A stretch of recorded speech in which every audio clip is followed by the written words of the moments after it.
we can do our little introductions and. Love you too, guys. Oh shoot! I think I'm programmed at 5 minutes in. You know, I don't like holding people hostage. No. Go ahead, Dr. Tony. You want first dibs? You want first dibs?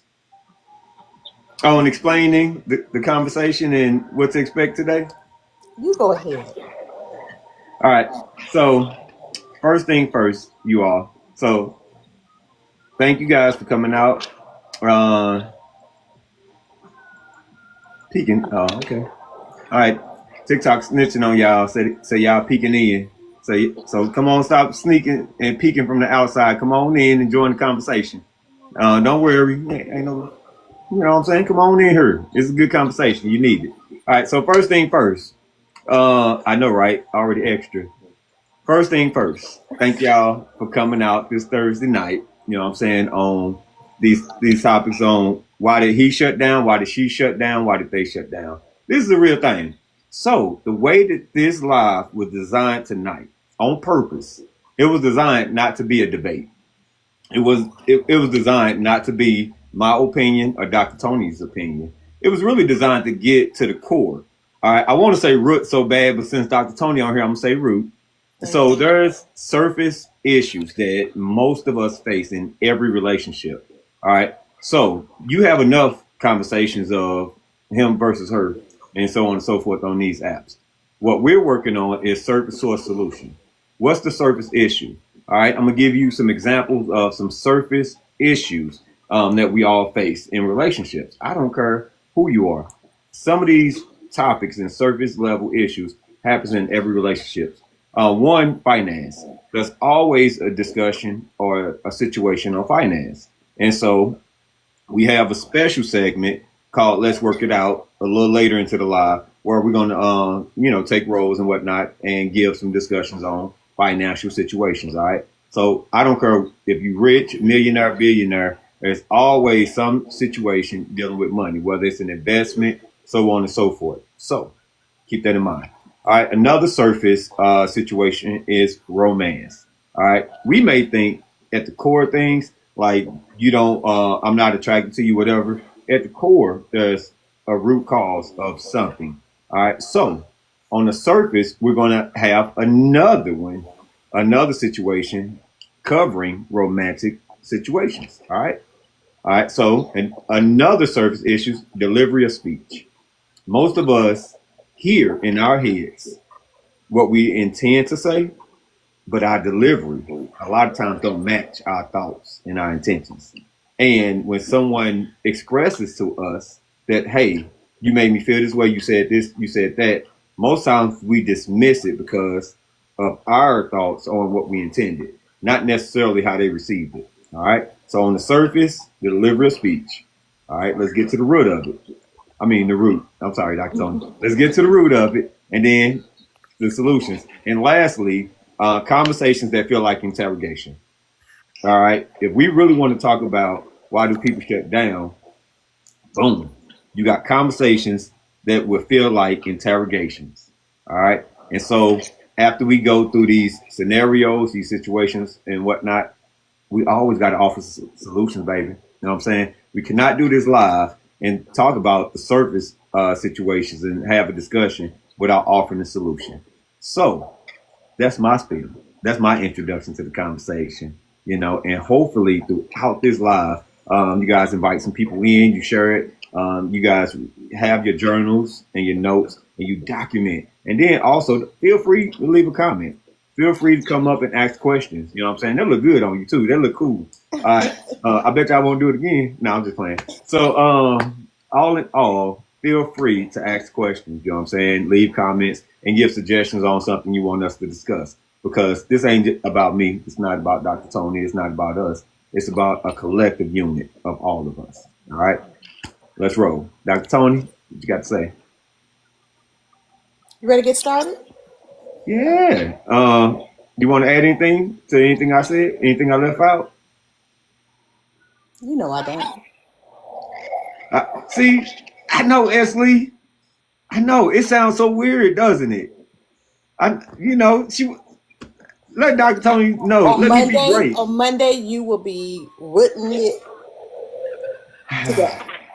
She say I can say root on Mondays. Yes. You know what? We appreciate the taps. You know what I'm saying? Listen in. While you tapping, if you got oh shoot, that go run a lot. Man, hey, run a law be riding with us. Hey, so this ain't Monday, this ain't Coffee Leo. So I do not have to stay on script as much as on Mondays and Tuesdays. I am not on the time restriction. So see, I got some back. Hey man, you gonna have to look. I said when you come up here to back me up. While it's 1-on-1, I'm gonna be obedient and say root. So, but listen, this is a perfect example. We're talking about why we shut down. You got the Peanut Gallery DJ sitting there saying, "Don't listen to her. Don't let her tell you what to do." And then you like, "I know, right, man?" And so I'm like, you know what? Okay, say less. I digress. Have at it, and I shut down. Thanks, DJ. Because I stopped talking. See, did y'all hear that? Sometimes we let friends and family give us suggestions on what to do with our connections with folks. All right. And then that jacks up some stuff. All right. I think we need to come back to that one. You know what I'm saying? That is one where we need that for the panel.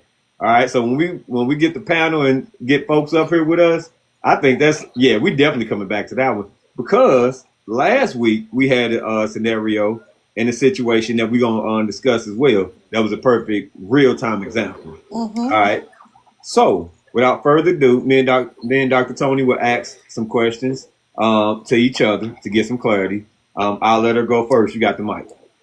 So my question to you is, have you ever had a woman to pull back from you? And how did you handle it? Ooh, that's a good one. When she pulled back in conversation, she just like I did, she just digressed. Mm-hmm. And how'd you handle it? I'm the worst at that personally. So if y'all going off of what Leo do, I am not the best example. All right. I am not the best example, y'all. Even if I really, really, really like you. All right. If she fall back, I let her be. If she doesn't want to be bothered, I let her be. If she say don't say nothing to me, I don't say nothing. I am so laid back and chill because this is the reason why. It ain't what you say, is what you display. And if the reason for her falling back is to force me to say something, then that's a spirit of manipulation to me. And it's a spirit of trying to control the situation.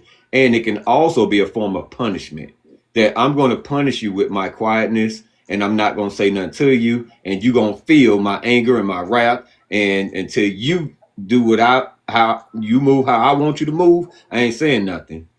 And Leo's so comfortable in his skin, Leo gonna let you kick, throw a fit, do whatever. And guess what? When you want to be an adult and you want to talk to Leo, my brother, see, time out. See, I told y'all this Thursday night, I can stop and say something. What up, Velvet?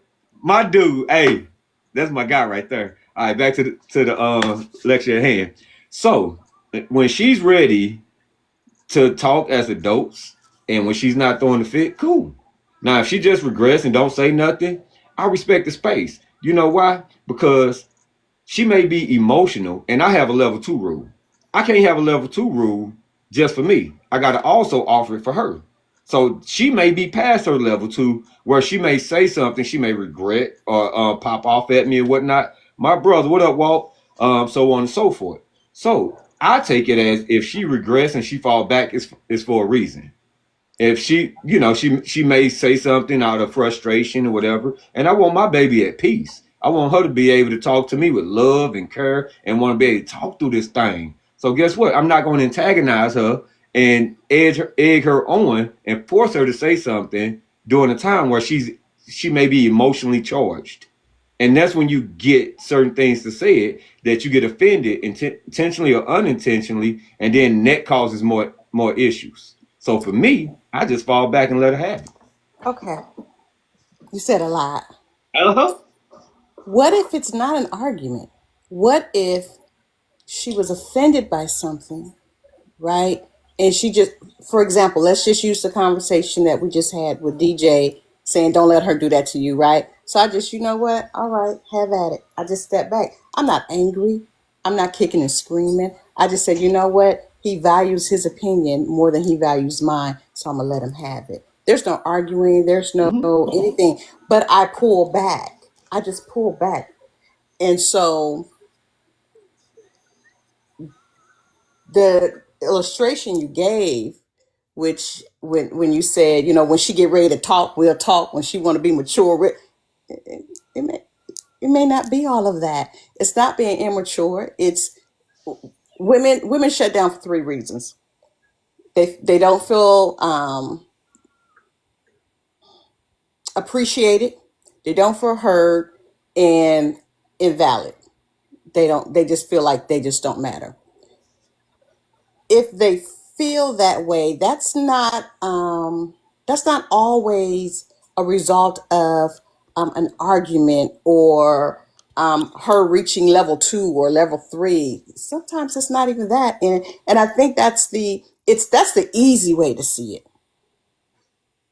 But sometimes you get women like me who just say, you know what, I'm gonna let you have it. But inside, now, granted, I need to have this conversation. But inside, I'm shutting down piece by piece by piece. And you're saying, well, when you grow up and want to have a conversation, let's talk. How's that going to work? You know what? You're absolutely correct. And because there are so many diverse situations and whatnot, if there was context to here's the scenario of why I fell back, then my response would have been different. Based on what was presented to me, I answered what was in front of me. And I think a lot of times that's how we see it. And I think this is a perfect example of what's in your head didn't come out with the initial question, but the explanation behind the thought of why you asked the question was explained after my response. So I'm not in your head. I don't hear your thoughts. I don't see your intentions. I simply answered the question you asked, but I didn't understand the context of you asking it. I just gave a different example. I just said the question was, have you ever had a woman pull back from you? And how'd you handle it? That's all I said. I didn't say there was as a result of an argument, but your response was she kicking and screaming, she manipulating the situation, trying to control the situation, and when she get done having a fit, and I just said she simply pulled back. But I think that, and I don't know this to be true, but just I'll remove you from the situation. But sometimes people's lived experience, right? That's the first thing that comes up is their lived experience. So if somebody pulls back, it same thing with women. If somebody pulls back, it's they don't love me, they don't want me, I'm to this, I'm to that. And it's like, I didn't say all of that. I didn't say all of that. And I might not even have meant any of that. The question was simply, somebody just pull back. They could be observing and it could be them, like an emotional day with them. Or it could be, you know what? I don't really like how you handle that. I need to observe this a little bit more. I'm just watching. Something don't feel right. But it could be nothing. But it just pulled back. So the question was, how would you handle it? And based upon, so for you, it depends on the situation. It does. You know what? Let's do this. Because I have a question that I need multiple women to answer. I have a couple of questions actually. And Answers. what'd you say? I got answers. Hey, hey, look, we not on that part yet. Hold on, man. Look, hold your horse. We ain't on that part yet. But yeah, man. Hold on. Let's see. Let's see.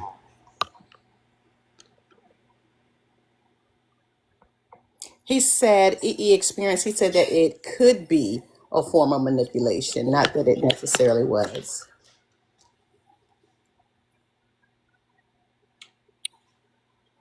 Hi, Esley, DJ, and Doc. Hi, Dr. Tony. Hi, Leo. Listen, All let right. me get my glasses on because I can't see. All right. So, before we go round table, welcome to the Thursday night Why Did They Shut Down segment. All right. So, for clarity and to reset the room, thank you for individuals who popped up. This conversation is going both ways. We have a special focus on why did she shut down. Last week is why did he shut down. If you missed that series, feel free to go to my YouTube page, Balancing Life with Leo Richards. The whole segment is on there. This will be downloaded. This will be shared to the YouTube page as well. I will make this available. We will be sharing clips throughout the week on highlighted elements. Some reasons, some surface reasons of why individuals shut down. Finance. There's typically financial reasons and struggles. Romantic. One way or the other, there are romantic reasons. Delivery of speech. Sometimes it's not what you say, it's how you say it. And we would love to hit that topic. And then also conversations that feel like interrogation. All right. So that is definitely something that each individual needs to contribute to as to when having a conversation. Does a person come off as mothering when talking to her man? And then does the man, the version, come off as her dad and authoritative? And so there are so many variations as to, what's going on. There we go. All right. There are so many variations as to what's going on in situations. And because there are over 8 billion people on this planet, we cannot possibly go over every scenario, every situation. So please understand and know, by no means are we advising that the conversations taking place, the solutions that are offered will be a remedy for each and every situation. Also, what God has given me is the job as sowing seeds, simply to show it to you. All right. And to guide you on how to do research, how to study, and reach out to resources to assist you in your independent situation. This should be entertaining. It should be fun. It should be educational, and it should be full of love. So by no means at any point, there will be certain things that will be said. There are words. I'm careful of my choice of words, and because trigger is used so often now, I'm careful not to overutilize that. But in the context of this conversation, be mindful. If it ever gets too heavy for you, I understand if you need to take a break from the conversation. If it's too relevant to your personal situations and circumstances, I understand if you need to take a break. But more than anything, we're here to assist with making sure that it's surface source solutions. And at the end of the day, we love you with the love of the Lord. And I'm going to pass the mic on and get this conversation going. Hopefully that helps. So back to having fun. So just had to do that commercial break and make sure everybody was on the same page. Welcome in, Esley. How you doing? I'm well. How are you? Oh, okay. Incredibly well. DJ, how you doing, man? Man, I'm good, man. Ready to have this conversation and tell my truth. Man, look, I see the smile on your face. It's about to go down. We've Doc, been into it all day. what it do, Doc? How you doing? Hey, Leo. Listen, I'm just here so I won't get fined. Woo! Hey, I'm glad you said it for me because I've been in timeout. So real quick, for anybody that's down there in the comments, anybody watching, this is one time that I will allow you to come up. If you're not a part of a set panel. So this is not a complete set panel. Just be willing to participate in some of the fun going on. So if you like to contribute, please, hit that button right there. Hit that request. Would love to have you guys as a part of the conversation. Please feel free to request up and answer in on the questions. All right. You see that? Come up and say something. If you want to add, contribute. If you disagree, agree, whatever. My feelings won't be hurt, but feel free to come up and contribute. Let's go. So I have a question. More so, we'll get to you, DJ, but this is for the fellas. So we here to listen. All right. What does it say? We listen and we don't judge. Don't put that on me. All right. We listen and we don't judge. Judging. All right, so I'm starting with Doc. Question number one, since we're doing a focus on the women right now. So this first section gonna be about our sisters. When you shut down, what do you wish the other person understood about what you're feeling in that moment? For me, it's gonna be that if I shut down, I am obviously not being heard. Like you're stuck in your space, and everything that I'm trying to convey to you, you're not hearing me. And so now I'm like frustrated. So I don't want to, because I want to regulate my emotions, right? Mm, Here's me that's like, okay, you're not getting me, you're not understanding me right now. So I'm gonna go quiet. This is where she gonna be at. So that's a big thing for me. And I'll land there. Esley, I'm sticking to the same question, y'all. For me, much like Doc, I feel like I'm not being heard. And if I'm talking and you're not hearing me, then what's the use of talking? So I'll be quiet. Maybe you'll hear my silence.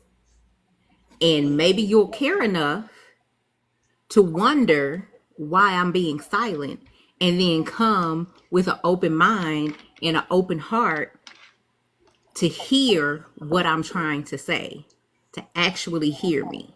Because if I'm continuously talking to you and I'm saying the same things over and over again and you're not hearing me, you're not comprehending what I'm saying, and if I can tell that you're not making an effort to comprehend what I'm saying, then what's the point of talking? I can save my words. So I'll be quiet. Maybe you'll listen to my silence because you didn't listen to my words. We're gonna get back to that. We're gonna get back to that one because that right there. Mm. Let, Go ahead.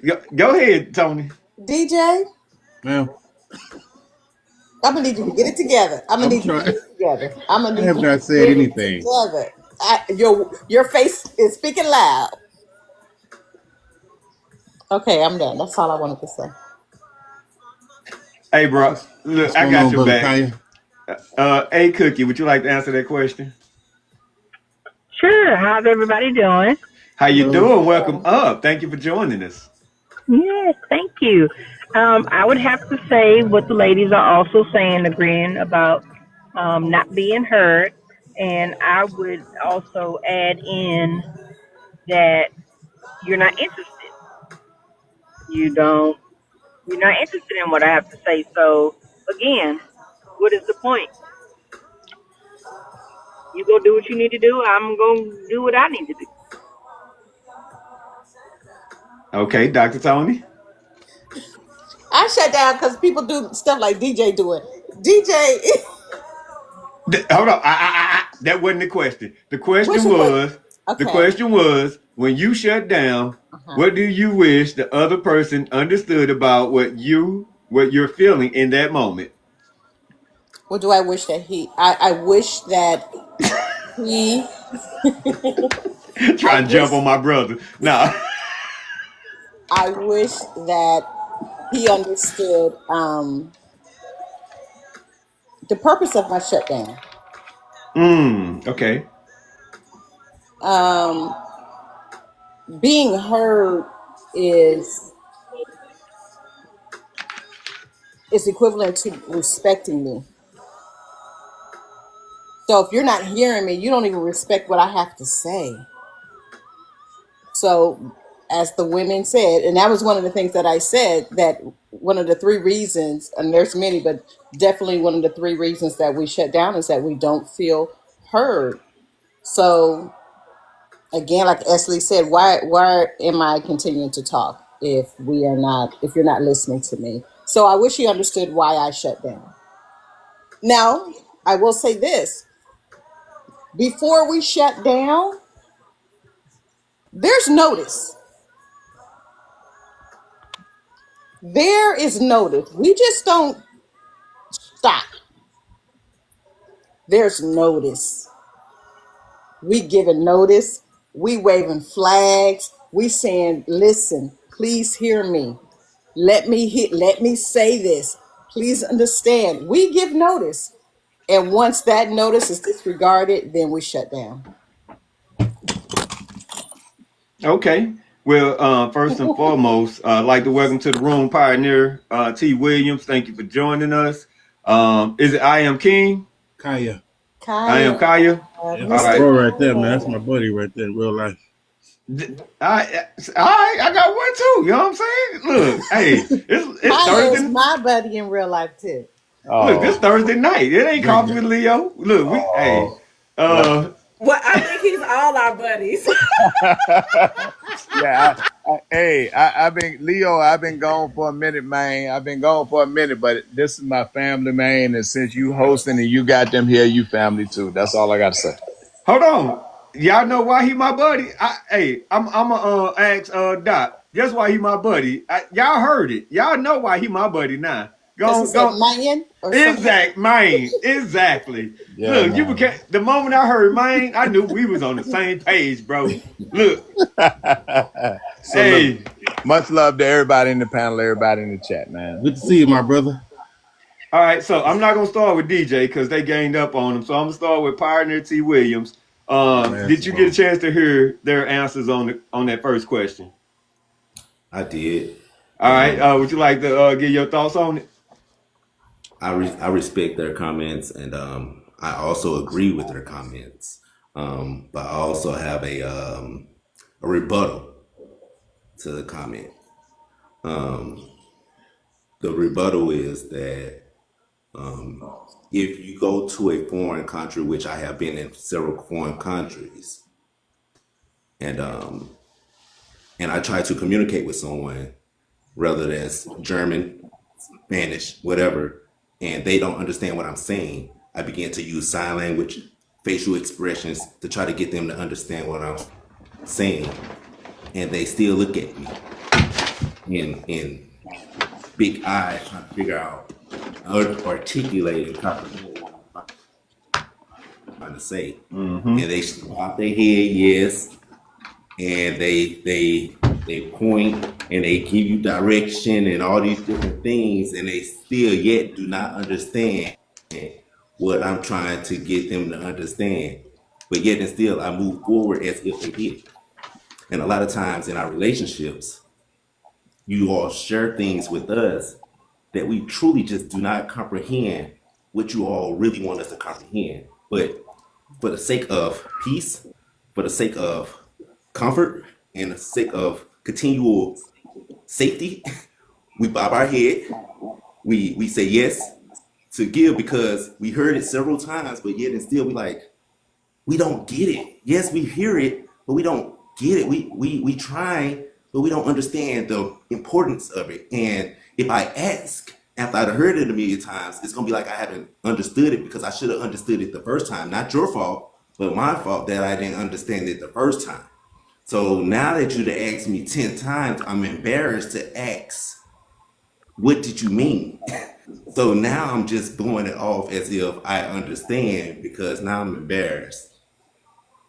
And so I just continue to say yes, and here you go. So that's all I'm saying. I agree, I respect what you're saying, but now it's so deep in the game. Now we just going with the motions. So now there's a breakdown of communication. And we need to go back to the root of it and say, hey, let's start over. Don't attack me about this, but I really don't understand or comprehend what you've been asking me for the past 10 years. Can we just start over and get a clear understanding of what you truly need? All right, sheesh. All right. Would any of the women like to respond to that? Esley, go ahead and then I will after you. I think We're coming the to you, DJ. difference in what he said and in the specific example he gave and what we're talking about, or what I was saying, is that in that situation, there is an effort to understand. And there's a difference between you are trying to comprehend what I'm saying, like you're sincerely trying and not just giving surface level to make it look like you trying, versus, Okay. Yeah. Like, Yeah. okay. Well, But you're not I really trying. There's a difference well, in those two I'm gonna dig a things. hole for. I'm sorry. I'm gonna dig a Hold on one hole in second, our bro. own on us. I We want to hear we what Kaya got did to say try, to that and then we got response to as the point where well. we stopped trying, and we got to that point where we just started saying because we got embarrassed, and we started getting in that boat. So it's bad on our end because we was trying. So I kind of was talking about both of them, and yeah. So yeah, we was trying, and then we stopped trying, and we got back to start trying because you shut down on us. So now we're gonna really start trying to listen again, and then you tried to explain, I didn't understand again, so I stopped trying again, and just go back and forth. And it's a matter of trying to really understand your language, and that's communication. Like, hey, this is how I communicate. This is my language. This is what I need you to understand. I need you to understand this is my language, not your language. Because when I this is different. I'm sorry. Give me 2 seconds. This is the difference with communication with women. I'm sorry, and men. Women communicate, and if they don't, and they can shut down, and men would let them shut down. But when men shut down, women would turn around and massage them back into their away from their shutdown.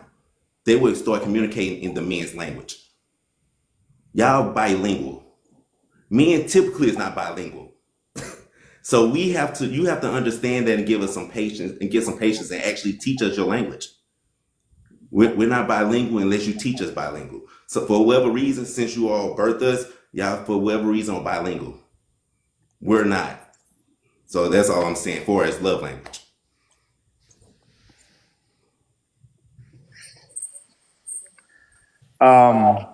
Respectfully, my brother, I hear what you're saying, but I disagree strongly.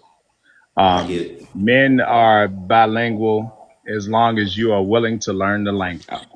That's why I just said Now, we have to learn it. hold on. Yep. Now, the thing about it is you put yourself in a hole. You say, I'm going to put us in a hole. No, we don't put yourself in a hole ever. The thing about it is this: when you get Rosetta Stone or anything that teaches you a foreign language, right? Because you're talking about that foreign language is the women's language and us understanding women's language. All right. So when you get any type of translating tool and you're trying to learn it, what it does is you speak what you want to understand, right? And then you have to repeat it so it understands that you are speaking the same language, correct? Would y'all say that? Everybody could say that? Yes, I agree, brown brother. Don't know. So I the thing tried it. about it I is agree. it all goes to what you're hearing and making sure that you can translate that was it simply said. So it's one of those things where what we do is we have to get out our own way. And I'm saying male and female. It's not a one-sided thing. You have to get out your own way and be able to speak each other's language, whether it be a love language or just regular communication. You have to be able to sign up and say, we subscribe to all of these different things, Netflix and Hulu and all of those different things, because there's something there that we want, true or false. So True. now what we do is we subscribe to these things, but we don't have the same energy to sit there and have a conversation because our best subscription is the person that we're riding life with, right? So now what we have to do is we have to have that same energy. If you're talking about a language and understanding what a woman is trying to say, okay, don't say nothing for a while. Just look at her trailer. Trailers are that long for a reason.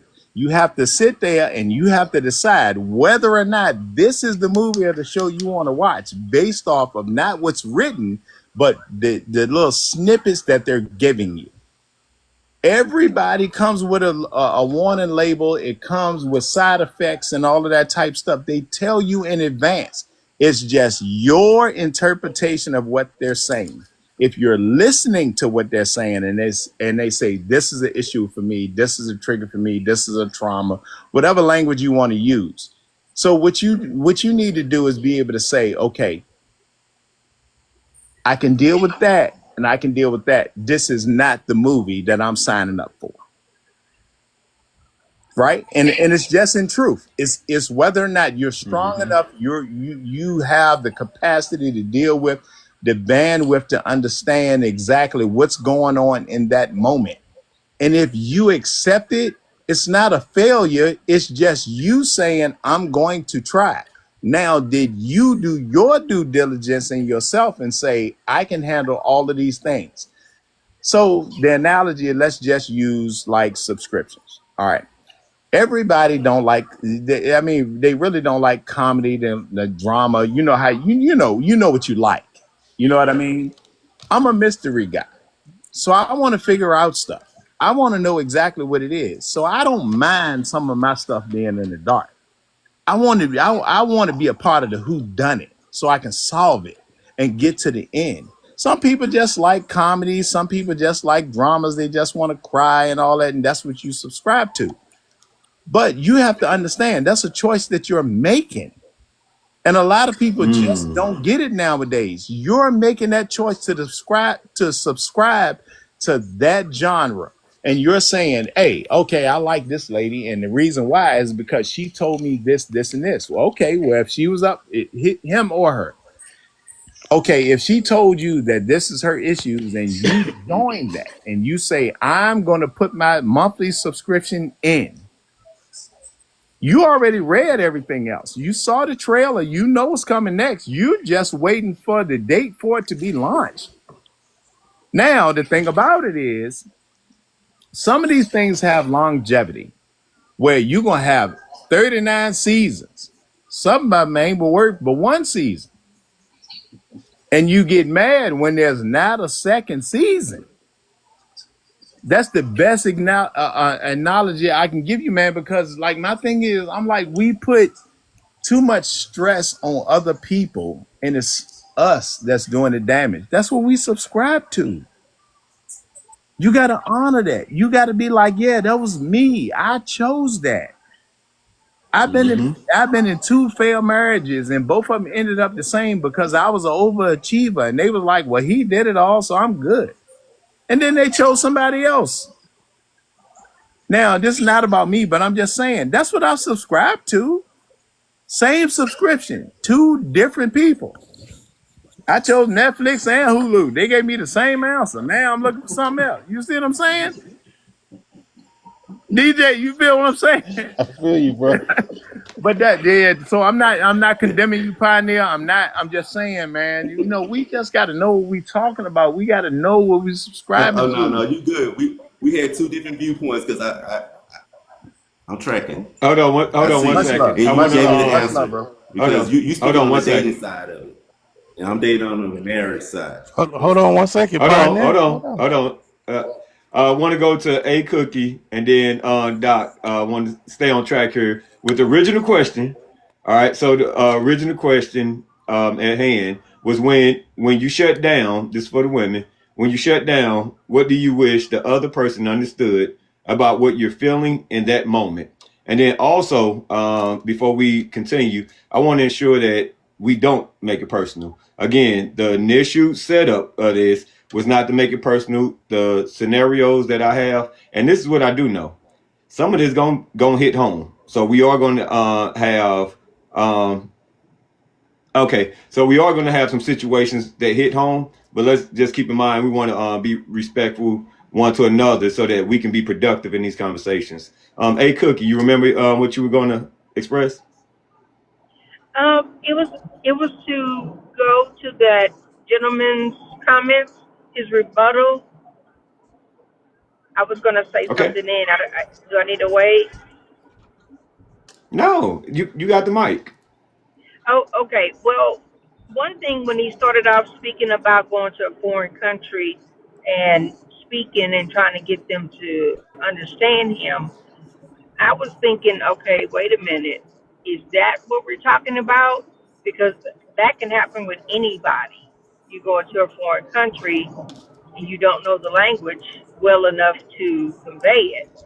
However, I thought we were referring to if you're in a relationship and you feel like you're not being heard, that you're not being listened to or even respected, Why would I continue to keep doing the same thing? Why would I continue to keep talking when it's been shown that you don't want to hear what I have to say? You're not interested in what I have to say. So I don't know if I'm on the right track with what the gentleman was mentioning. Okay, I'm gonna let Doc go, and then I give some feedback on that. Okay. So very quickly, like my thought, because listen, I'm a whole senior citizen out here, and I was like, I almost lost in this. I got you. See, you told me you seasoned, and you need a reminder. I was like, oh, So, I got some seasoning over here. Help me. But listen, like seriously, when it comes to these conversations and we're talking about relationship, we're talking about love, you do not have to speak the same language to understand each other. You have to be willing to learn. And that is a reality. And so one of the things that I had wrote was healthy relationships require curiosity. ooh, Y'all don't make assumptions about what I'm saying. Are you curious enough to find out? You are not going to automatically understand someone that you just met, or even like my grandparents that had been married for 66 years before my grandmother went on to glory. They still was learning each other even at 66 years. You're not going to get it right. But through your journey together, it is a responsibility that we are actually studying each other, that we're listening to each other, that we are learning each other. And within that, that's how we can discover each other's triggers, right? The things that set us off. So that, because that partners with, in essence, this language. So if you're not willing, because I like what Flower was saying, that's my girl down there, y'all, by the way. But I like what she was saying is that if you're not willing to learn and understand, right, what tends to happen from that, it's a done deal. We are not in alignment. Period. uh, It's gonna be struggle. go ahead, That's my DJ. stance. Oh, y'all the ratted man off. Okay, the only thing I was gonna say, right? So as far as speaking the different languages, less is more sometimes, right? Less is more. I've been to several different countries as well. When you're speaking a different language, what I realize is you start to use one word in body language, and it's easier to get the picture. Sometimes when you're using more words, right, it gets saturated and watered down. And this is the same thing in this aspect, right? The more Mm-hmm. words, like for me now, where I thought I had it, the more you talking, trying to get me to understand, now I feel like I'm totally lost, and it's less understanding for myself. And also, uh, to answer the original question, right? I feel like a lot of times it's not even about understanding, but it's about agreement. Because in certain situations, if she feels like I don't agree with her, that's where she shuts down. Not because I don't understand her, right? So it's not in not every situation, but I've seen it get more, I guess, frustrating when because I don't agree with her perspective as opposed to understanding it. And I'll just land right there. So this is what I Yeah, add. I know last week I'm shaking my head. we had a scenario last week where we spoke about how men feel about being cut off, and majority of the men stated that they feel like most women were saying, I know what you about to say, and so they cut us off. And so most men were saying, well, shoot, if you know what I'm gonna say, you might well have a conversation by yourself. And so from what I'm hearing on this is similar to that on their end. I saw an E post about being patient and whatnot. And so when I hear I am Kai respond, all I hear is another brother that's passionate about his side of covering, protecting, doing certain aspects and whatnot, and how you receive, how you offer. What I hear from Pioneer is, hey, these are some challenges that we came across and whatnot. And so one thing or the other, I would say this. Let's be careful, just reading comments. Let's be careful not to label. All right, because most of us will see something and label, well, this is what it is. So that's one aspect. But I'm curious, Mr. Wisdom speaks. I appreciate you coming in. I don't want to go to the next question I'm not sure how much you heard or if you want to contribute anything to that particular topic. I appreciate you letting me up on your panel, brother Leo. Man, man, And cut that out, man. You already look. They call me Little Wisdom. Look, shoot. Come on, man. Dr. Tony, greetings, good evening. Doc Speaks, good evening. I thank you for yesterday. I learned a lot as usual. Brother DJ, been a What minute. it is, man? Sister Lee, Sister A Cookie, Brother King, and Brother Pioneer. What can I contribute?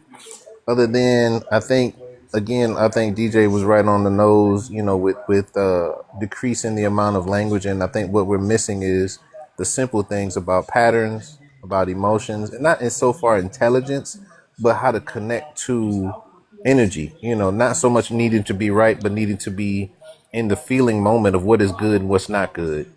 If you know where there's change, right? The same thinking that creates a problem never solves it. So then that creates new thoughts. New thoughts have to connect with new feelings. And I Mm, think, saying without the action of sorts is bad for anybody and everybody. Saying I'm giving you an apology without the change of behavior is empty feeling. But with the connection of what I'm doing different to try to show different, it shows something. But in the same sense as that, I think people become overwhelmed and we don't have a tool to deal with overwhelming. What do? Okay, we give space, and in that giving of space, we don't find the result we are looking for because we don't know mm, what they are looking for. So, having earlier conversations about, what's good in the overwhelming moment give somebody a clue, a window into how their behavior, can match up with what's going on. And a lot of times it may not match because you don't know until you know, until you get in that situation. But the curiosity, I think that Doc said about trying to be interested, be enthused about, learning change, I think makes us more successful because I think both parties, when they can't believe in a solution, they can't see the solution. And so there's no mm, point to continue. And I think that's an important part of understanding why people don't continue on in any particular method, be it work or love or whatever. They have to believe it to see it.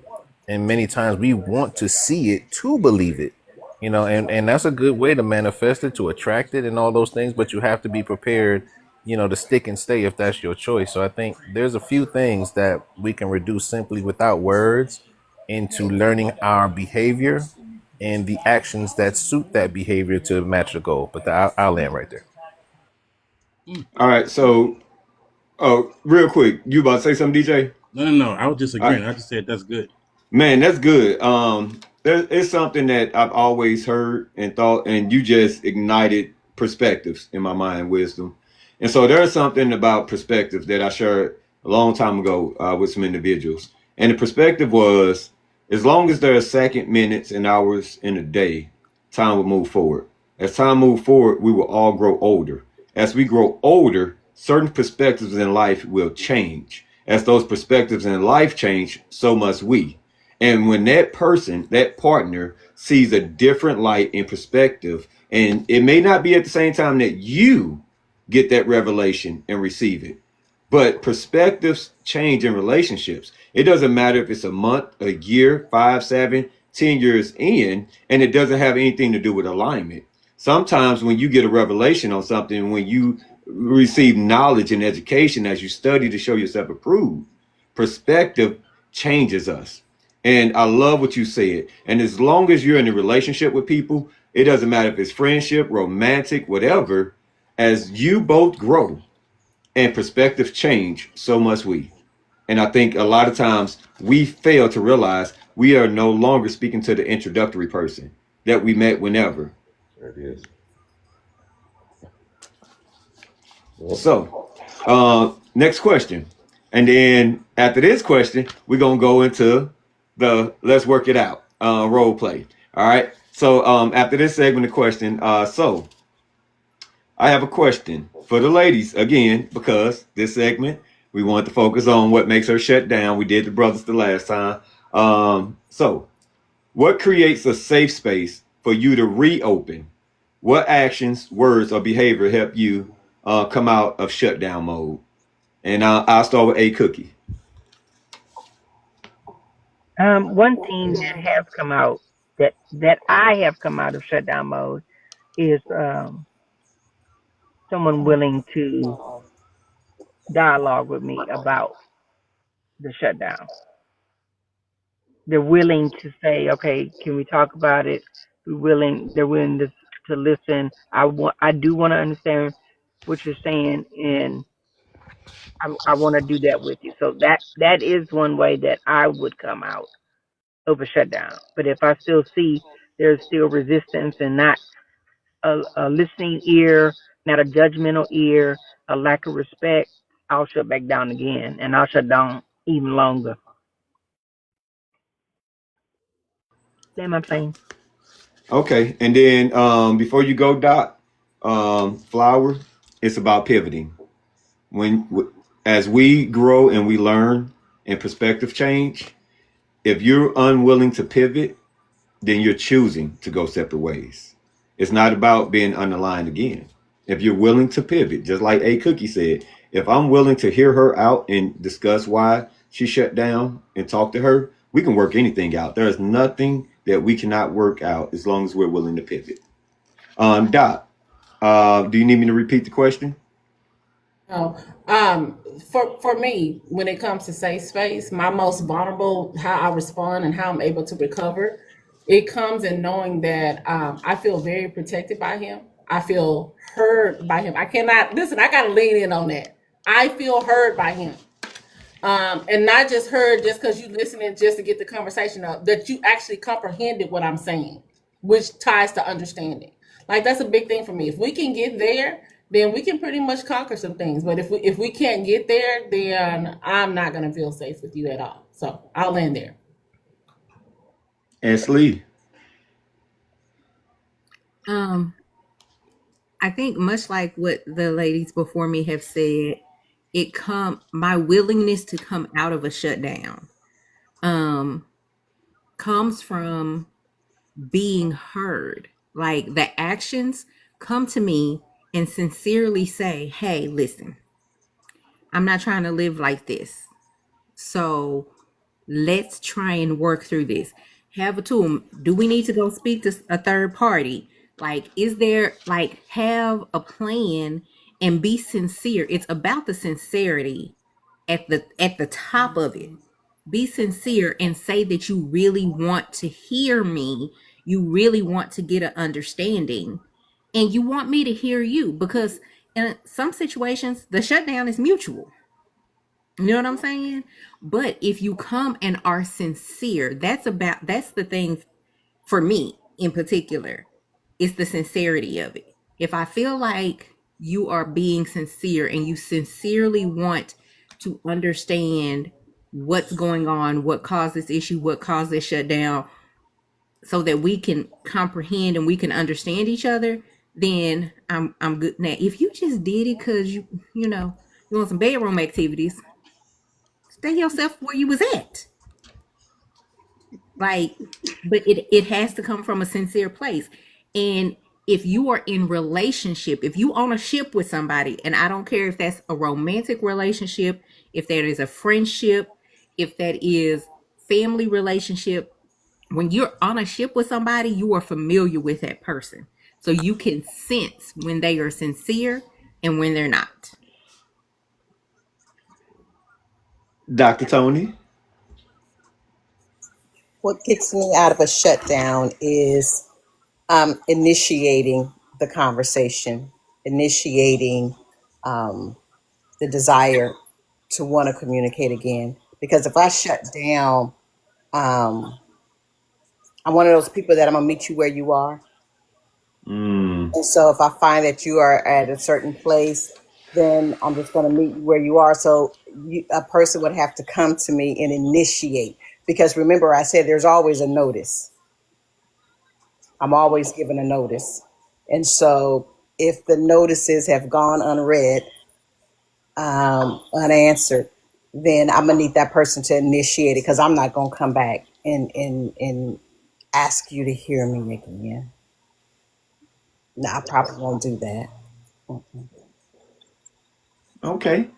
Pioneer T. Williams, would you like to respond to anything the women have shared about how they reopen?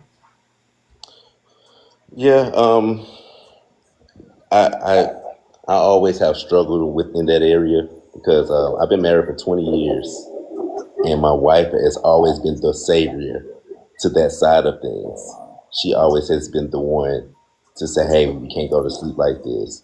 Hey, we need to come together, or we need to do this." My response, I have learned over the years, was, "Well, let me go get some ice cream and bring some ice cream back, and that would lighten the load so that I can have this hard conversation because we can't have ice cream and be angry."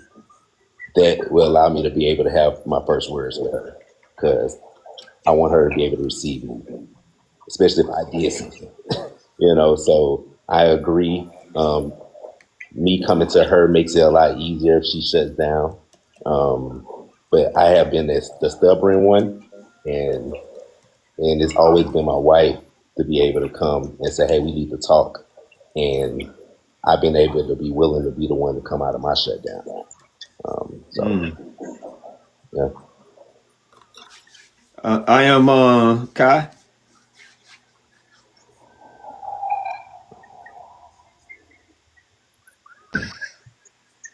It is a lot of qualifying voices. My thing is, it has to be a balance. If you can't say what you want and not understand what the other person wants, and I think that's where a lot of the labor is qualified because we can say, "Hey, you're not listening to me," or "I need this, and my love language is this, and we need to do this, and we need to do that," and you're only speaking from your perspective and not understanding the other person. So for me, it has to be a balance. You can't speak, and this is one of the things my granddad taught me. You can't speak if you're not listening. And I can say it for anybody in the chat. My thing is, you cannot tell people what you want if you're not listening to what the other person needs. And that's the problem. That's the problem. Now, I'm not disqualifying anybody else, but we can say, because what we're doing is giving a perspective. What we're trying to do is trying to figure out, what we're trying to do and what we need, and we're talking about a perspective of us, right? But the thing about it is, we should be not only qualifying us, but making sure we can qualify for somebody else. So if you fix you, you're not bothering nobody else because you know exactly what you want. But let's start with us first. Let's say, "Hey, this is my issue. This is my challenge in life. This is my struggle. This is my past. I'm really trying to kind of water down the trauma and trigger thing to all the the people that live in that arena. I'm not talking disrespectfully. What I'm saying is, for regular people that know the language, that say I have a challenge or I have an issue with, they don't understand traumas, triggers. All they understand is this is my issue. This is what I'm dealing with. And the language doesn't change that far, but when you dealing with somebody, and just like Pioneer said, earlier, he said, "Yeah, I'm speaking about marriage. I was speaking about marriage the whole time because I don't believe in short-term relationships. If you're in a relationship with somebody, it's either for one or two things. Either that relationship is temporary and it's physical, and it's going to die early, or you want to have longevity with somebody. And there's no middle ground in that. Either you're going to deal with somebody temporarily or you're going to deal with somebody for the long haul and say, "Hey, look, you've checked all of my boxes." Now, me, I lean on the side of checked all of my boxes. Now, my history is, like I said, divorced twice. And I did the right thing. So I thought. But like I said, me working all the time and doing this, doing that might not have checked all the boxes. It's my perspective. But it's the long haul, man. And we are not prepared. None of us right now that are not married are prepared for the long haul if we let social media dictate. We got to know what we love about ourselves first. And if you say you love this about yourself, the person that qualifies to be in your space must love that same thing. If you say this is your strong suit, hey, this is what I love about me, and you meet somebody and they be like, I don't like that about you. So you gonna lose yourself for them? Absolutely not. And that's the thing. Our problem is we lose our own space to try to qualify in somebody else's space. And that's not fair to us. That's not fair to us, man. We've loved people that used us, that abandoned us, that didn't understand our traumas, that didn't understand our challenges, that they didn't understand, but we gave them that space. So now what are we going to do to get to next? Because everybody, well, no, I'm not going to say everybody. Most people want to live out the rest of their life to have somebody in that space of peace. That's what you live for. To have a partner that say, hey, I had a long day. And then that person be like, all right, babe, look, this is what we're going to eat today. Because All right. I am God. Hold on. All right. So just for the no, aspect, yeah. respectfully, I'm out. I'm just saying. Go ahead. All right, my man. All right, DJ, like to add to that? What was the question?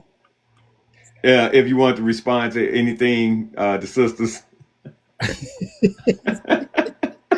So man, I'll just say this, right? So this is me, and just because I feel a type of way, right?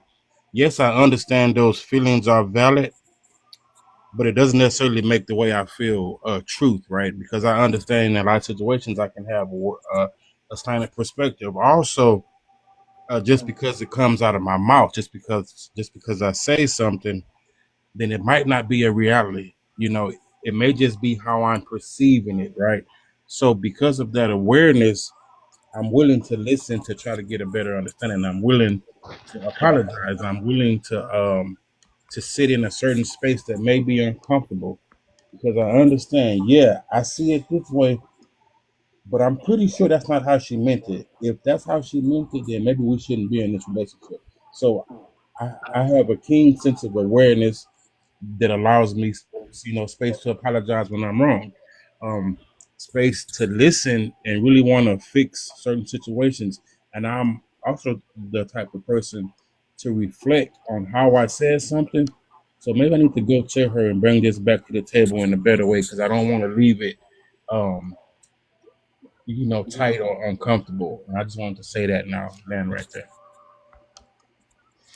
All right, and then wisdom. Not really much to say. I love the lady's answers. I gotta just say again. If I expound on anything, it comes from Doc Speaks. Her curiosity matches everything they said. Be of word curiosity like a child. Ask for understanding, right? In your word. Maybe your touch is one of exploratory, reassuring, comfort, the hug, where you place your hands, gentleness.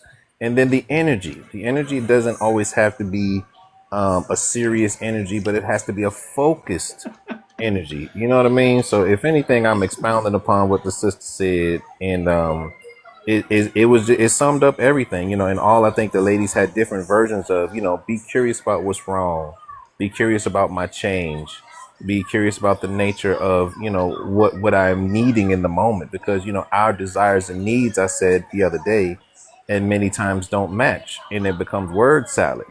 My right is not your right in the moment that it is. What I want, I want peace, I want this, I want that, but you don't have that to give. and then it becomes conflict in the nature of sorts, because like I said, overwhelming is not a clear emotion that somebody can express. Some people could just cry in a moment, just to release energy. Some people need to walk, they need to be still, they need to go somewhere. So we don't have a tool that clearly identifies overwhelming. That's not one of the emotional scales. It's not like sad or happy. It's just something that's too much. And in that too much, where are we in ourselves? And I think I saw it in the comments with Brother Morpheus, what do we put aside to identify that too much? And how do we move forward with that, for the sake of the relationship, and as Doc said, choosing love. How do I move forward in the overwhelming moment to still choose love? Not when it's easy, because anybody could do it when it's easy. It's choosing that love, when it's difficult. That's what stakes the game to keep, because desire, as I say, get you in the door. Learning the needs is what keeps you in the house. So that's for me. I land with that. Hold on, whoa. You just look. Brother James say you be taking her to the mountaintop, just drop us off. No, repeat that last part, man. Look, I heard that. I don't think the people in the back heard that. Repeat that last part, Wisdom. What keep you in the house? Needs keep you in the house, because nobody throws away what they need. Now they will change their desires. One day you like this and one day you don't like that. And that's fair, because we're growing. What we liked at 18 ain't what we like at 28 and 38.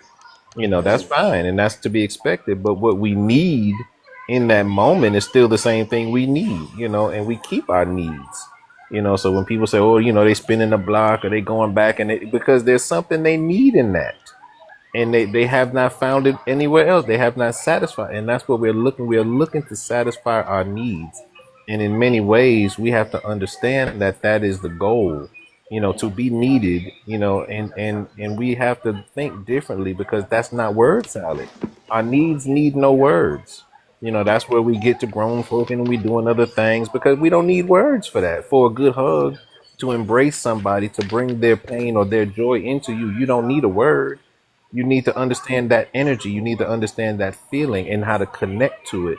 That's not a word. And sometimes words can complicate a situation.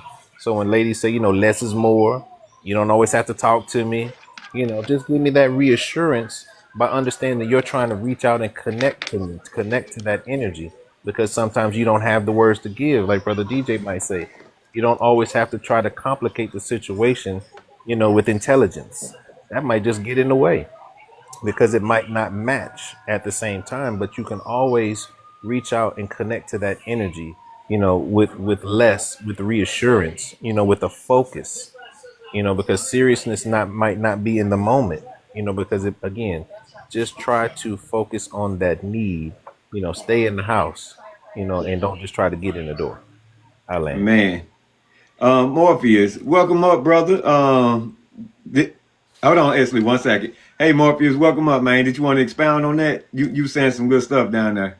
Oh, I wanted to stay down there, but this topic's pretty good, so y'all got me to itch. Come on. Thank you. How's everybody doing tonight? You got a really good panel, man. Shoot. Okay. It's hard. I might go back to the comments. I don't know if I can stay up here with these excellent people. Well, look, first and foremost, we have a special segment coming up, so we may need you. So hold tight. But now I think Wisdom and Doc gonna do this scenario with us. Yes. Look, y'all been cooking. I think y'all need to take one of these topics for us. All right, so go ahead, Morpheus. Sorry to cut you off. Oh no, you're fine. You're fine. So what I was saying in the comments is I'm gonna speak for me, and I'm talking about in a marriage or in a serious relationship where both of you are in the same house, right? I'm not talking about get to know somebody in the dating phase. I strictly want to talk about in a marriage and when you're under the same roof, right? I say that sometimes you have to make decisions for the relationship and not for you, right? Because when I'm in a marriage or I'm in a serious relationship, my choices are no longer for myself. My choices are for the health and the growth of the relationship. So I may have to put my pride aside and come to my partner and be like, I ain't spoke to you in like 2 days, and I've been in my feelings, and this is why I've been in my feelings. And I need to explain to you, and I need you to sit here and listen to me. I need you not to say nothing. Let me get this out, right? And I can lay that out, and maybe they don't understand me after that, right? Maybe they still don't understand me, right? Is that understanding going to jeopardize the relationship long term? Or is this something that I gotta understand that I gotta agree to disagree in this moment, right? Mm-hmm. If it's something, because I think a lot of times in relationships, and I put this in the comments too, pride and ego destroys more relationships than cheating will ever do. Because people get their own pride and ego involved, and they won't have humility to come to their partner. And like my man said earlier, I was sitting there just agreeing with you, but I never understood you.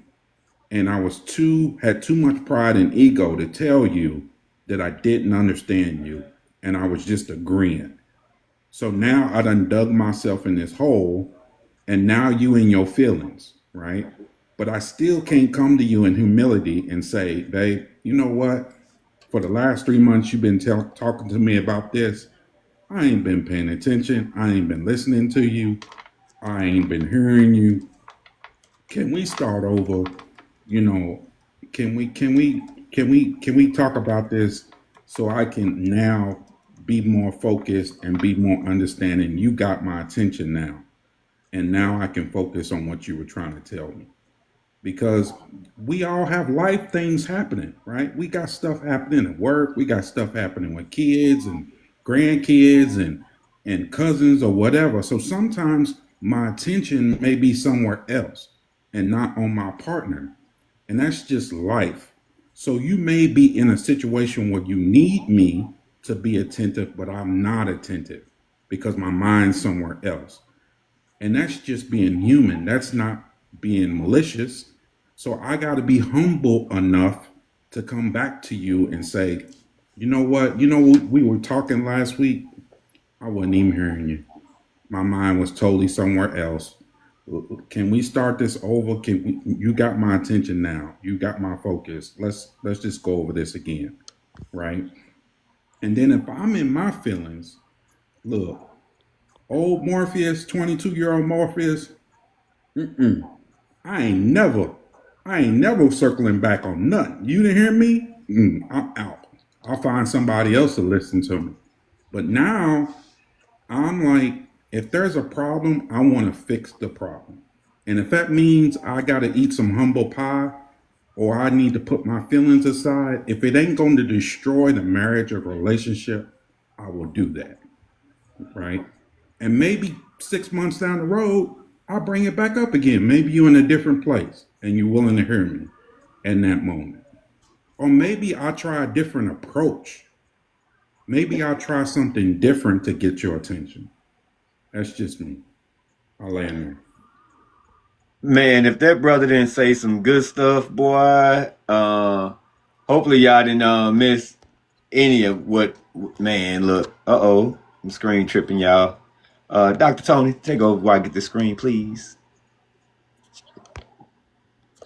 There we go. All right, so first and foremost, S. Lee, and then we're going to reset the room and get to these scenarios. S. Lee. The one thing that I wanted to reiterate that I think each one of the ladies said, and I want to make sure that the men heard it, is the initiation. Because I don't want to feel like I'm the only one that cares enough about this relationship to bring it back up all the time. Like if I'm always the one to initiate, to solve the problem, to get us back to a place, then what that speaks to me is that it matters to me and it doesn't matter to you. Just saying, every woman that spoke said when they come and initiate the conversation. Just saying.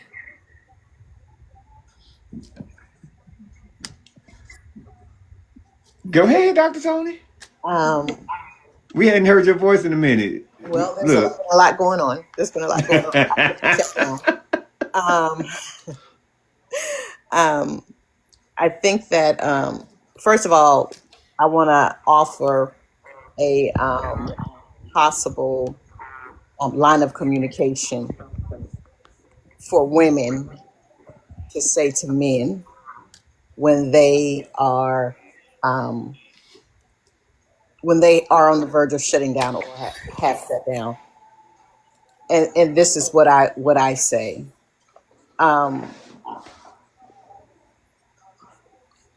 Because I believe we have to drive from the passenger seat. Okay. So I give that disclaimer. What I will say is I'm having a hard time communicating with you in a way that you're able to understand. So let me go back and think about what I'm saying and see how I can best describe or communicate this to you. He very well may think that, okay, she ain't talking right, and that's fine if that's what he thinks, because I don't need to right fight. I don't need to right fight.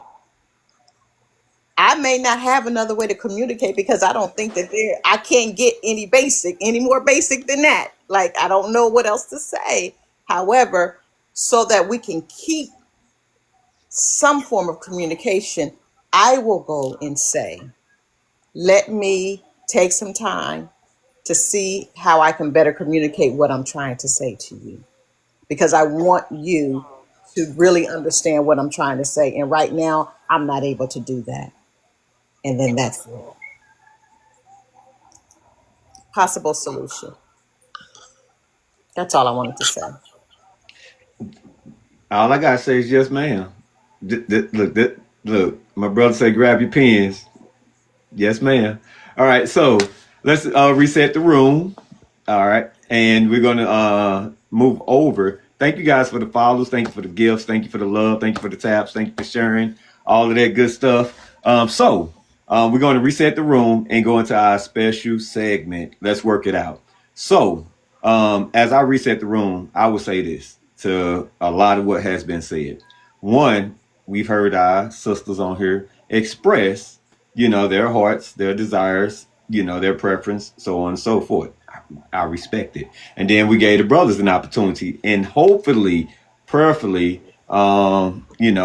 these brothers were heard, in a sense of it wasn't necessarily going against the grain, but it was also really honestly, okay, I got you, Cookie. I got you. I'm just putting the board up. See, I saved your spot. So all in all, understand there's two sides to it. So we definitely hear you. So because we hear you, we're going to go through, let's work it out. Here, let me move this board. All right, now Cookie, I'll bring you up. You're gonna have to jump in on one of these scenarios. So all right, so this is called Let's Work It Out. And so we're gonna role play. All right, so me and Dr. Tony gonna go first. Then DJ S. Lee, they gonna go, and then Doc and Wisdom. Would you guys agree? I don't want to tell y'all what y'all gonna do up here. Do I have permission? We're participators. All right, right on. All right, so then I tell you, your scenario, and then y'all act it out how y'all want to. So we just gonna role play, go over these scenarios, and see how we can work these out. Y'all be active in the comment section. Let us know how the answers are, whatever. All right, so hold on, Leo. All right. In are we responding the way we would respond, or typically? Yes. Respond. Look, respond. I just sent out a guide, and you can make it your own. That's the best part. All right. So, you ready? Yeah, but I would never do this then. The scenario you gave me, I would never do, but I will go. I would never do that. But okay. For the sake of the people. Okay. All right. All right. So this scenario is over finances. All right. So let me go back over the surface issues. Let me take this off. I don't like this. 1 second.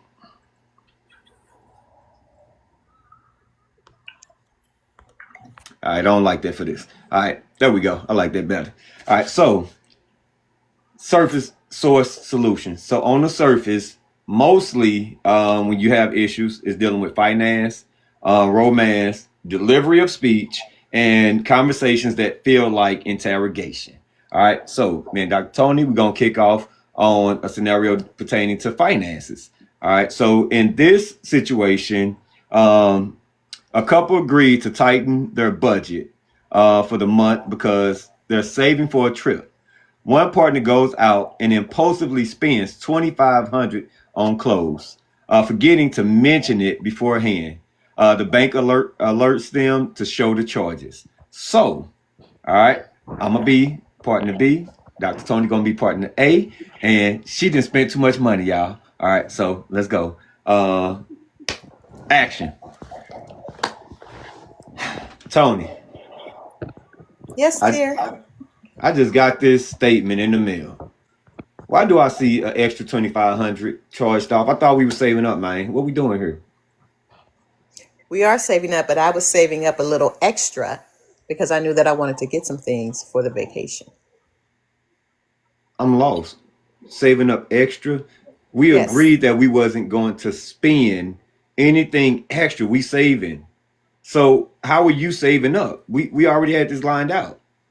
Sir, I was putting back extra. I was cutting off some of my other things that I normally spend money on, and I was putting it over here in our vacation fund because I knew I wanted to get me something extra for the trip, sir.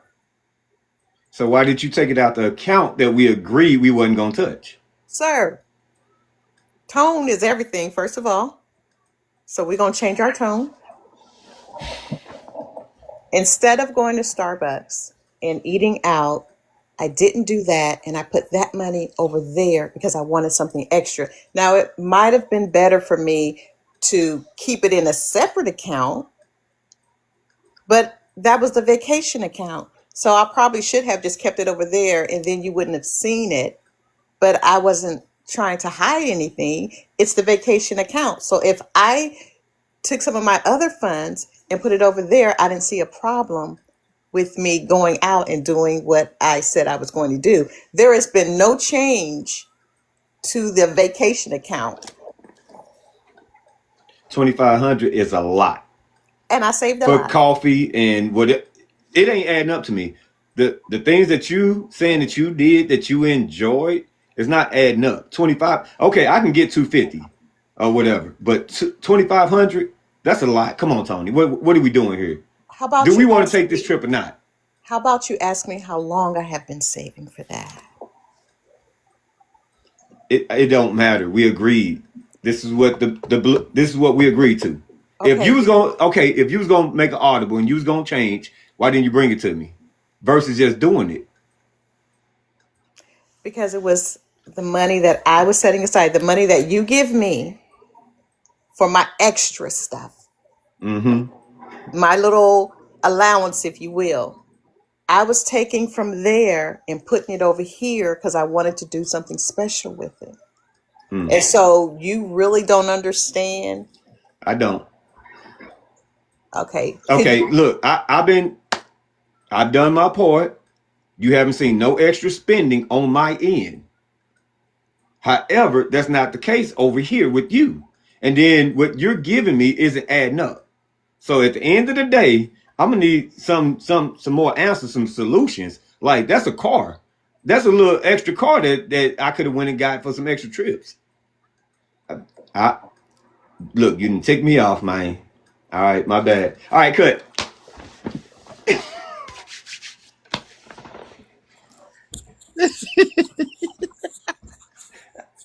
Wait, hold up.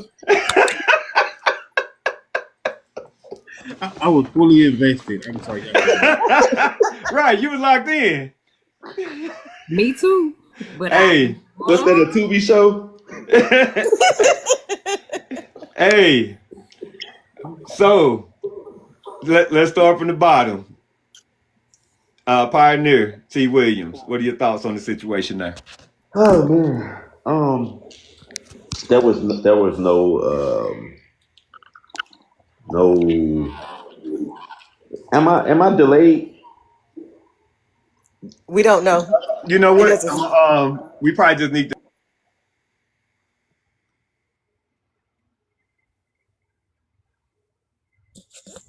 Hey, I Lee, mean, can't hear you. okay. Yeah, so I think it was just it was just completely no way around that. It was no apologies, no cleaning that up. It was nothing. It was an argument. It went no way around the argument with that.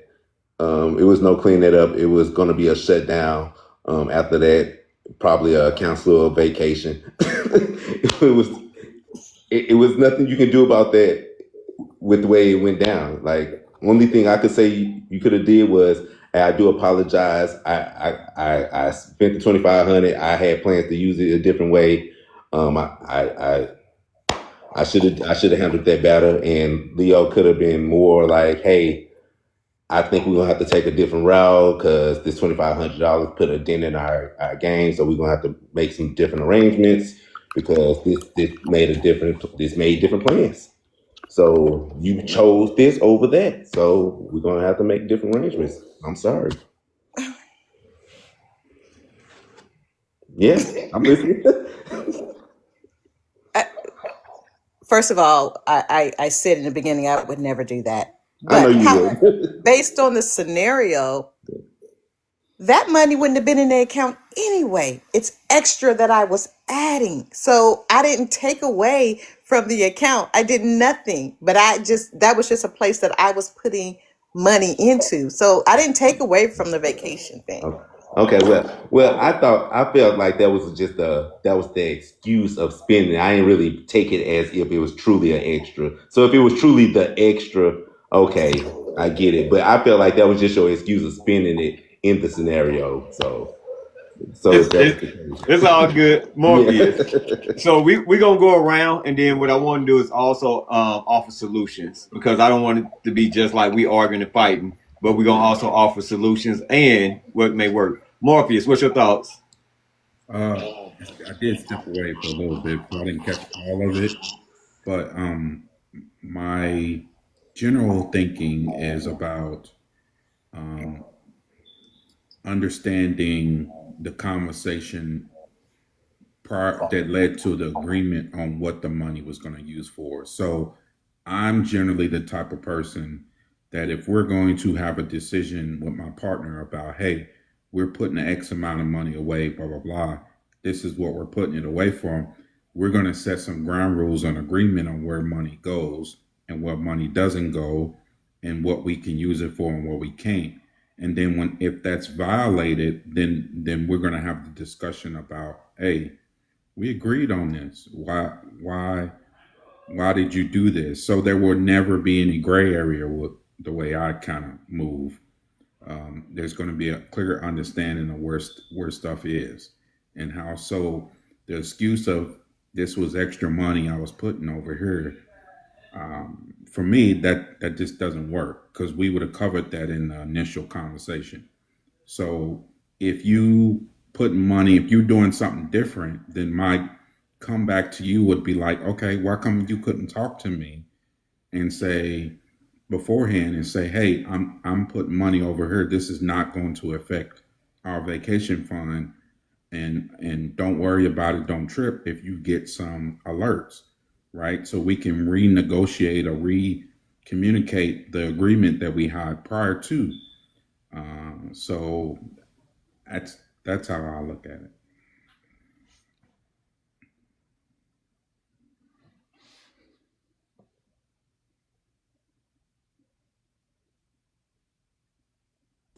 Hey, Cookie, my bad. I was on mute. I did the Dr. Diva. My bad. Oh, it's on you. Why you raising your hand? I'm just, I was trying to get my hand up before you move. But I'm glad it was just a scenario. I think I would have handled it differently. I probably would have gone to you first. I would have asked, I have been doing this and it's equating to this. is this good for you? Is this not, not feasible? I would have discussed it before I even actually did it. Because I wanted to make sure I was respecting you and being on the same page with you. Because if you had done that to me, yeah, I probably would be saying the same thing. Why you ain't tell me? Why you ain't let me know? How come? Yeah. So I let my plane on that. Okay, Doc.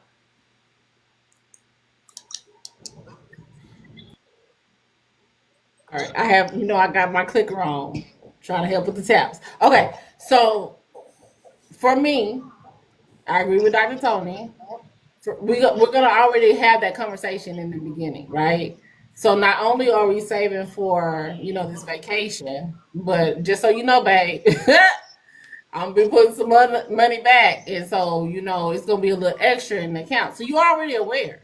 So like it goes without question, and I think that that's a big thing. But in this scenario, like there was not a conversation about it, and so that would have created the tension because $2,500 is a lot of money that's coming out of an account. And the way that I operate, like when I'm in my long-term relationships, is that all our money is in one account. So I'm the kind of I'm questioning that. What's that? That $2 had came out. I need to know why did that come out? So yeah, just being very aware. So as long as we have ultimate transparency and we're in agreement on what is happening, I think that's the best thing that can happen. But when you don't have those conversations and then money starts to get spent, you're like, oh well, I mean, I spent this because I was doing this. Well, I mean, yet and still, that money could have gone to an extra part of our travel plans, and we could have did extra excursions or something. That's how he could have been thinking about it. But you're like, no, I did it because I wanted some extra pocket change. So I'll land there. You want me to skip over you, DJ? Absolutely not. Go ahead, my man. So I get it. I understand. You want to look cute, on vacation and all that, but a little communication goes a long way, right? The initial understanding is we are both cutting back on our spending, right? So it really don't matter where the finances came back, but we agreed that we were not going to be spending, period, like across the board. So if that's the agreement, then that's what we hold ourselves to. Now, in addition to that, I understand her pulling back a little bit more as far as the daily stuff, for the sake of this. But how you gonna go shopping and then not buy me nothing on top of that? That's the issue. Man, thank you. Somebody I'm like, man, my bad. I'm the host. Let me calm down. Some swim truck, you'd have spent $25 on yourself because that will soften it. And I'm just being real. Okay, cool. Come on. Bring something in the house for me as well. And it'll soften it up. I get it. However, I'm still mad, but I'm gonna say it. What you say, Doc? Give her time to say it. Ways. So that's my thing. We got $2,500. We shopping with the $2,500. All right, I land my plane. Thank you, Leo. Oh, you said I said cut too soon, Doc? That's all right. Esley, your turn. You said cut too soon because you didn't give her that final say that. But Doc, you don't know what's in her mind. You can stop putting words in her mind. She could have said it during the argument. I know when she was all that going back and forth. Yes. All right. You worry about wisdom. Stop being messy, man. Esley. Oh, are you muted, Dr. Tony? Yeah, let me give this disclaimer again. This is only based on this scenario. I would not have done this under normal circumstances. But I will say this. What you all were privy to is that Leo and I had this conversation before this. And so he was aware that I was saving money for some red bottoms. Okay? So that's why he didn't get nothing, because I was saving money for some red bottoms and I was putting the money over in that account. for my red bottoms. So no, he wasn't getting nothing. That was my money for my red bottoms. I took it That's from why my. y'all, that's So why if y'all see me heated, and she had to tell me to calm down because we was going to rehearsal, and I'm like, I ain't getting nothing. I'm helping the same. Hold on, my bad. Pause. S. Lee and Wisdom, my bad. We gotta get to y'all before we get too far off track. S. Lee. So Be careful, Ashley. Ashley, be careful. no, talk Esley. Talk your talk. Be careful. okay, so this is the thing. I feel like there wouldn't have been a conversation if she just kept the money separate. Just kept it separate. I see all them back. I'm sorry. Go ahead. Like my thing is, okay, so we agreed that in this account, each of us were going to put this percentage or this amount of money per pay period in this account for the vacation. Great. I put in my amount. You put in your amount. But when you looked in there, if you saw that it was extra money in there, why you didn't come and say, hey, where this extra money came from? If that's what I had decided to do, there was a breakdown in communication on both sides. She should have communicated that, hey, you know what? I want to get some extra things. I want to get some extra outfits. I want to, whatever she want to do. And I'm going to take it out of my own personal discretionary money so that I can make that happen. I'm just going to store it over in the vacation account to make sure that I don't spend it. So that should have been a conversation on her side. If he was checking the account to check the balance and he noticed that there was extra money in there above the amount of what they said, he could have said, hey, babe, I noticed it was some extra money in that account, where it came from. He could have initiated the conversation. She could have initiated the conversation. So there was a breakdown on both sides. I personally feel like when it comes to finances in relationships for long-term couples, you should have 4 accounts. 4. He should have his own personal discretionary account. She should have her own personal discretionary account. There should be an account for the household goods and an account for household savings. That's just how I feel about it. That is. Hold on, before I go, because I see Dr. Tony shaking her head, and I see Wisdom. Go ahead, man. We're gonna come back.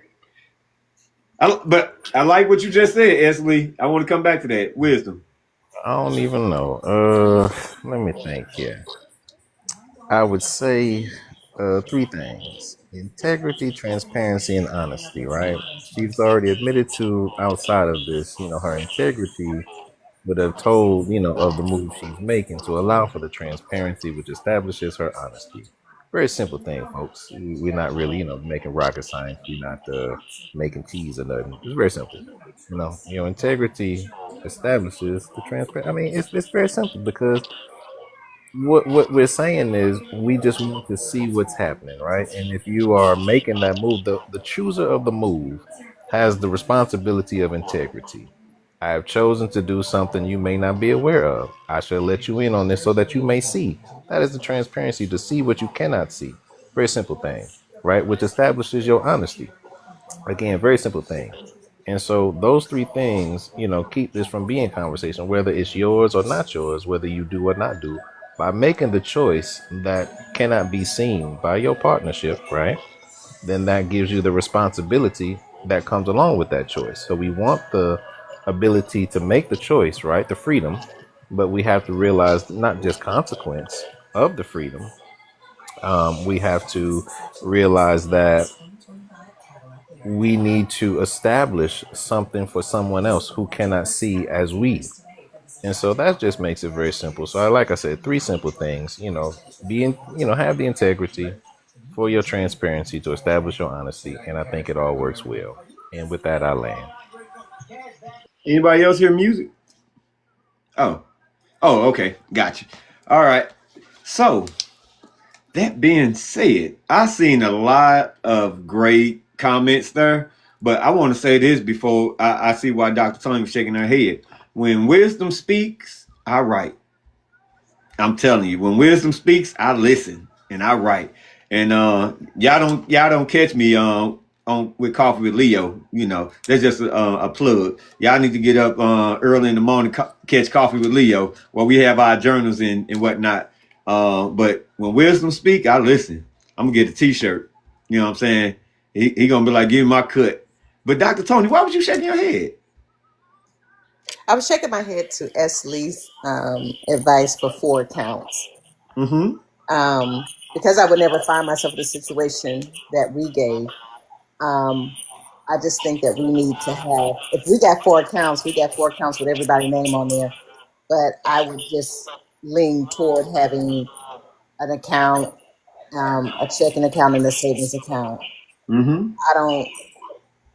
I purchases like that, I would ask, even if it is my money per se, like say from my check per se. I just think everything needs to go on a pot. I understand having a separate account for your play money. You do whatever you want to do with that money. You don't answer to anybody with that money because that's your money that's been put aside for play money. I get that. But even in that, a significant purchase, something like that, I would ask. But I'm cool with just having a savings account and a checking account, and that's it. Okay. So, uh, y'all ready to move to the next scenario, or does anybody want to add anything else? I think I saw S. Lee hand. Oh, okay. Anybody want to add anything else to that before we move to our next category, our next segment? All right. So in this, here, let me get back to the script. Script number 2. Yeah. See if y'all can do like Dr. Tony and Leo. You know what I'm saying? Had y'all thinking y'all were watching the episode on Tubi.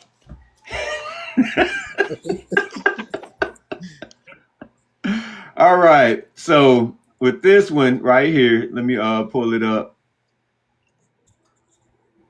So this is a romantic topic. All right. So no, y'all's wasn't romantic. It was it delivery of speech? Yeah. Which one did y'all have?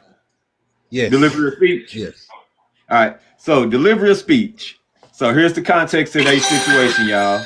And then I'm gonna say action, and then they gonna make it do what it do. So a couple gets into a disagreement about something small. Where to go for dinner, plans for the weekend, or chores. The words themselves aren't the issue. It's the tone. One partner feels the other speaks in a way that sounds dismissive, irritated, or condescending. The other partner insists, I didn't say anything wrong, unaware of the emotional impact their delivery had. Y'all ready? Yep. Action. So, what do you want for dinner this evening? I don't know. Pick something. Well, no, because you're the one with the dietary restrictions. So it's easier for you to pick because if I pick, you're going to say you don't want that anyway. So just pick I something. mean, but you know what my dietary restrictions are, so why would you pick something that I can eat? Just pick a place. Okay, because every time I pick a place, you say you don't want that. So I asked you, and I asked you for a specific reason. I don't know. So just pick something and I'll figure out something to eat when we get there. Like, I don't understand what the issue is. Just pick a place. The issue is I asked you a direct question. And my direct answer was, I don't know. But we could just go to the house and just figure it out. Because I don't. Can I finish talking, please? You study like cutting me off. You ain't hearing nothing I'm saying. That's the first issue. No, but you're not even. You know what? All right, cool. I'm swinging through this church's chicken line, and we good. Great. I love chicken. Yeah, okay. You're gonna be complaining later. As long as it ain't Popeyes.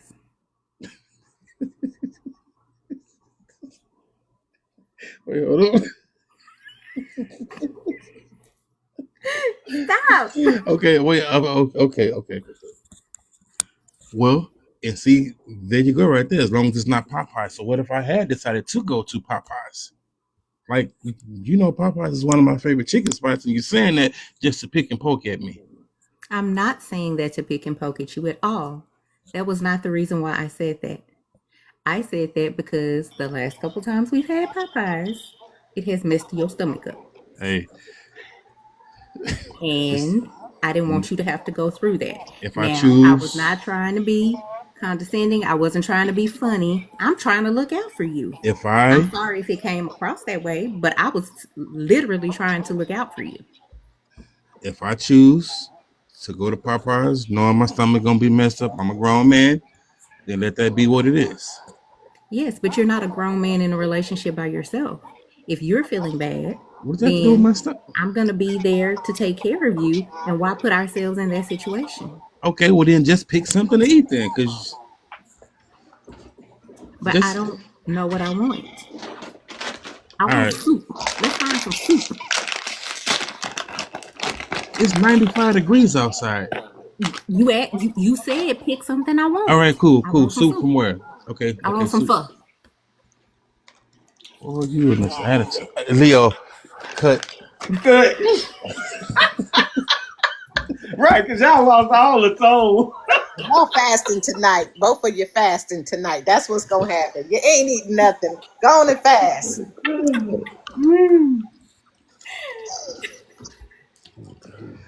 Although this is just a scenario, this could very well be a situation that we will find ourselves in. You got the mic, Dr. Tony. I need you to referee this one. Go ahead, Dr. Tony. But y'all be talking like that? No, not like that. Okay, so y'all. Yeah, no, we hyped it up for the live. Yeah. No. So was that tone y'all would have talked softer than that? Yes. We probably would have been. Y'all had the wrong assignment then. Y'all had the wrong assignment because we was waiting for a tone that was. I thought you was gonna check them. I thought somebody was gonna check somebody in. No, but y'all was talking so nice and so sweet. Were we talking nice? I didn't feel like I was being nice. The first half, y'all was it escalated quick. Then y'all started laughing. But the tone didn't change. I think we pulled back intentionally because we know it could be personal. So subconsciously we pulled back. But I pulled back because the script in the scenario said that he was supposed to come to me and be like, hey, you were being a little extra. And then I was supposed to say, oh, no, that wasn't my intention. I think it was just the tone. It did escalate very quickly. But DJ was like, well, you should have said that. The tone was still the same. Although his words went up, the tone was still the same. So, at some points, Ashley, I thought you were being a little condescending, but your tone never changed. And that could be just as bad as a tone that's over the top. But no, we was waiting to hear something. I was supposed to sound condescending. That was the scenario they gave. I think that we were just listening for tone. That's all. Oh, okay. That's all. Gotcha. That's all. Yeah. Right. I didn't wrote a script for y'all.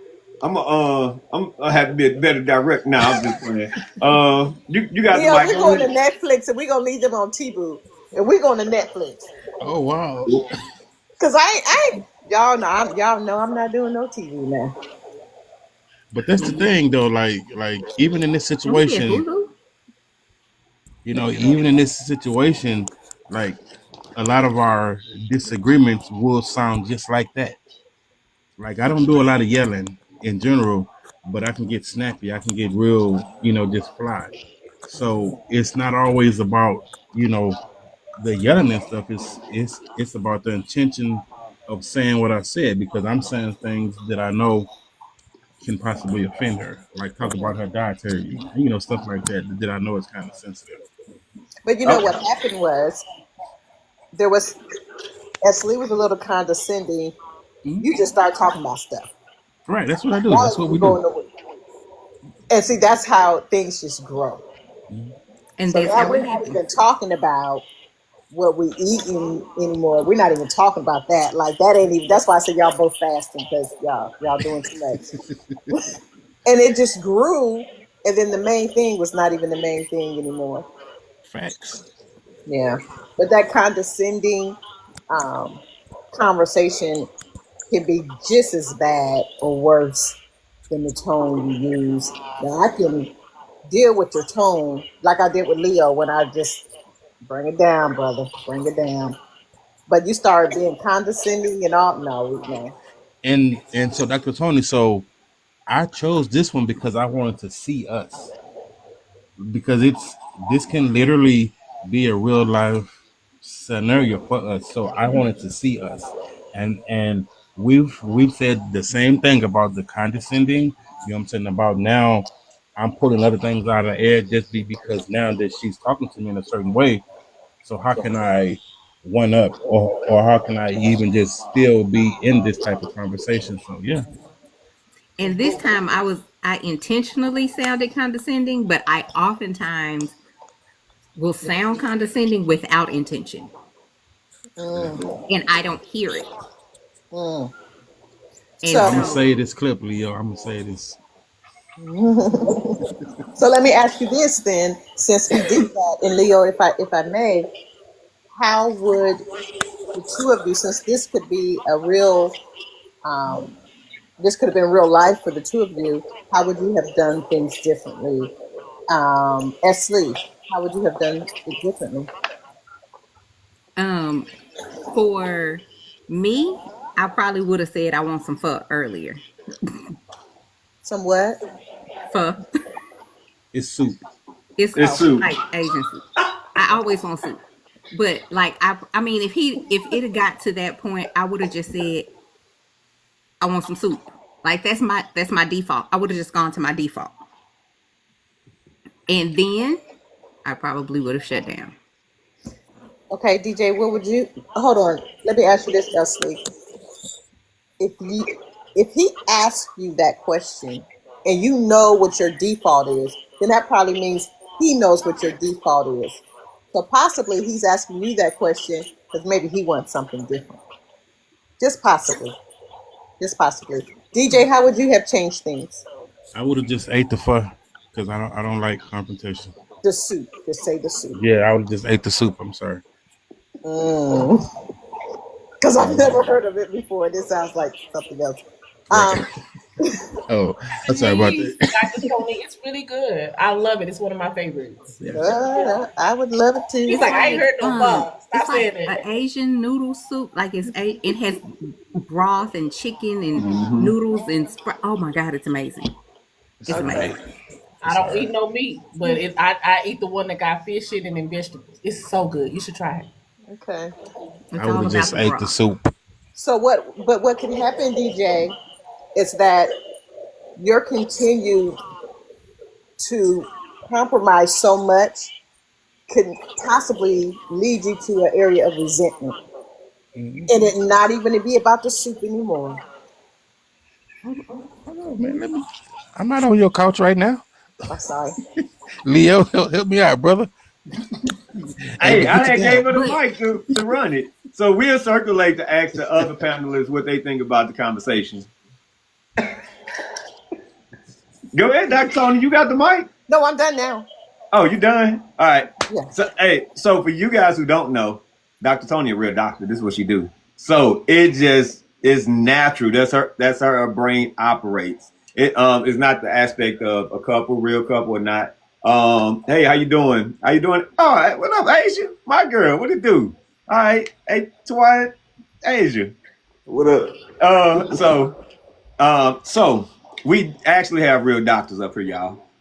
When Morpheus was speaking earlier, I understand it is some incredible, amazing, talented, gifted individuals, and I try to give them their flowers every day. So I'm gonna slide in there since I can't say root. All right, so Pioneer T. Williams. Before we move on to the next scenario, we're gonna have Wisdom speaks and Doc. How you guys on time?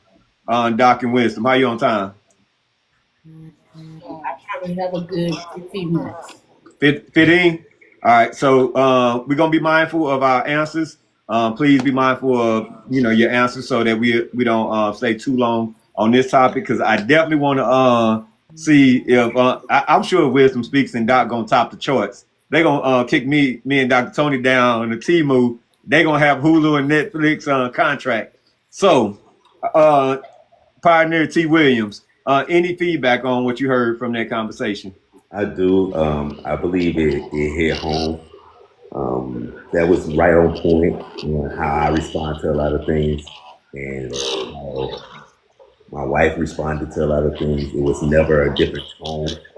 It was always on that level, and that was how we responded to things until we mature in our debates and arguments.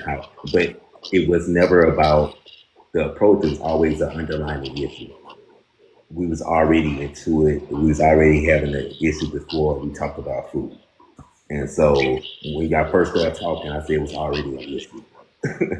And I couldn't even get to the food choices. I was like, this whole scenario was about an issue that y'all had before y'all started talking about food. So that's what I got out of the whole scenario. The solution or what I conceived that came from that was what y'all started doing near the end, where you all started encouraging each other to the point where you're saying, hey, look, I'm not trying to attack you. I'm trying to support you in things that I feel can hurt you from your choices.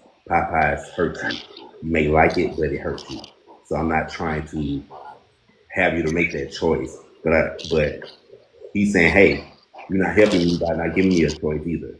So I want to make sure I'm stay short because I know we got time, but that's what I got from the beginning, and I don't want to go, so I'm gonna land as well. Yeah.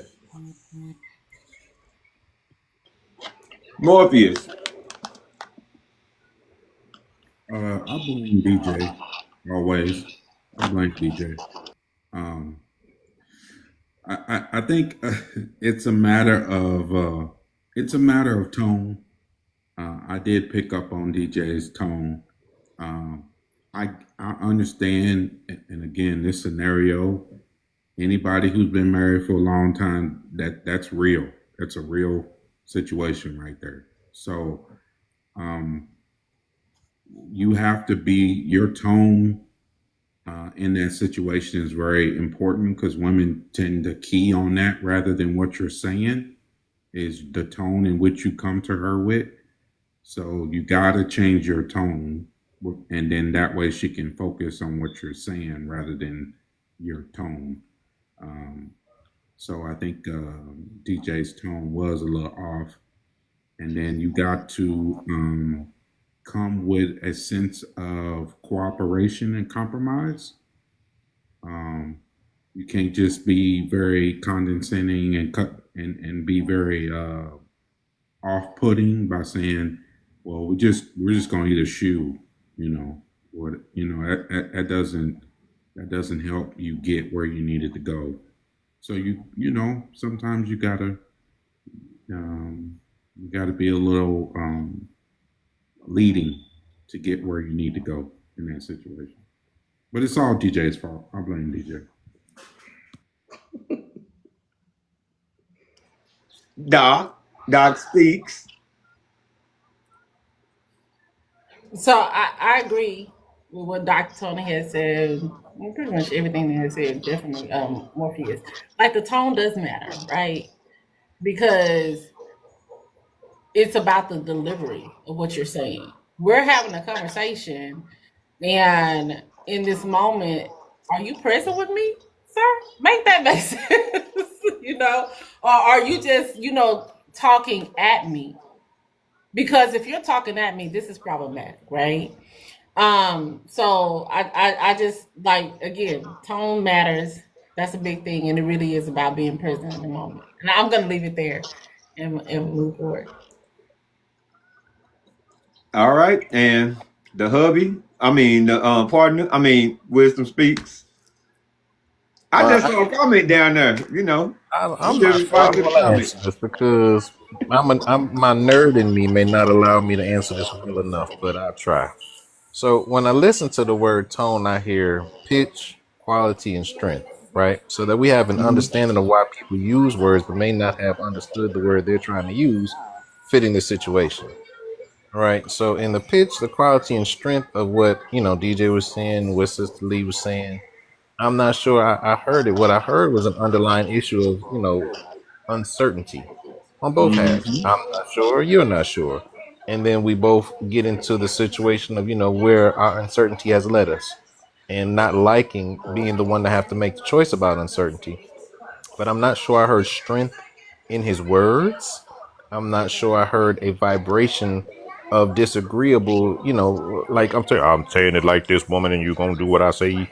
I didn't hear that either. So it's not him being aggressive in word. I did not hear or for her. And so again, when strength comes in strength, you're talking about possible conflict, whether I need to be superior or submissive. So it's not about confidence. And what I heard was a lack of the confidence. So that in itself is assertion, right? We're talking about whether or not I know something, not aggression on whether or not I mean, to do you bodily harm. So when people are saying, watch your tone, it's about, something different. So I'm not sure this applies to their situation, because what they were talking about is, I don't want to be the one to uh, be blamed for what you don't like or what you don't. I don't want to have that on my plate. So I don't want to be responsible for what you want or don't want. And that to me, sparked where they were going with this. So I'm not sure I heard tone at all in any part of this, because there was no pitch. There was no high low in word or communication. There was nothing that had to do with tone. So when I hear many times people say, watch your tone, I'm not exactly sure they know what they're talking about. And I think there's an underlying issue that is associated with that has to do with why they're saying that, trying to make a communication that may not be understood. So again, for the nerd in me, I heard something totally different. So I apologize, but I'm gonna land. All right, go ahead, Doc. I'll go after Doc. So just to kind of add on, I get where he's coming from. However, if we were to run a tape back, what we would hear is there was an elevation, there was a shift in what the delivery and what he was giving, and the way that it came across was that in this moment I'm frustrated with you. So this is why I know that we can be sitting in the presence of each other and we're literally hearing different things. So like we're sitting in this moment with him, whoever heard a different tone, there was a shift. And for me, it was okay, he frustrated. That's what I heard in his tone shift. Even if it was a small vibrato, just slightly. It was enough to let me know that he was irritated by the fact that she was like, well, I don't know what I want to eat. You choose. And it started from there. So, what I add to that?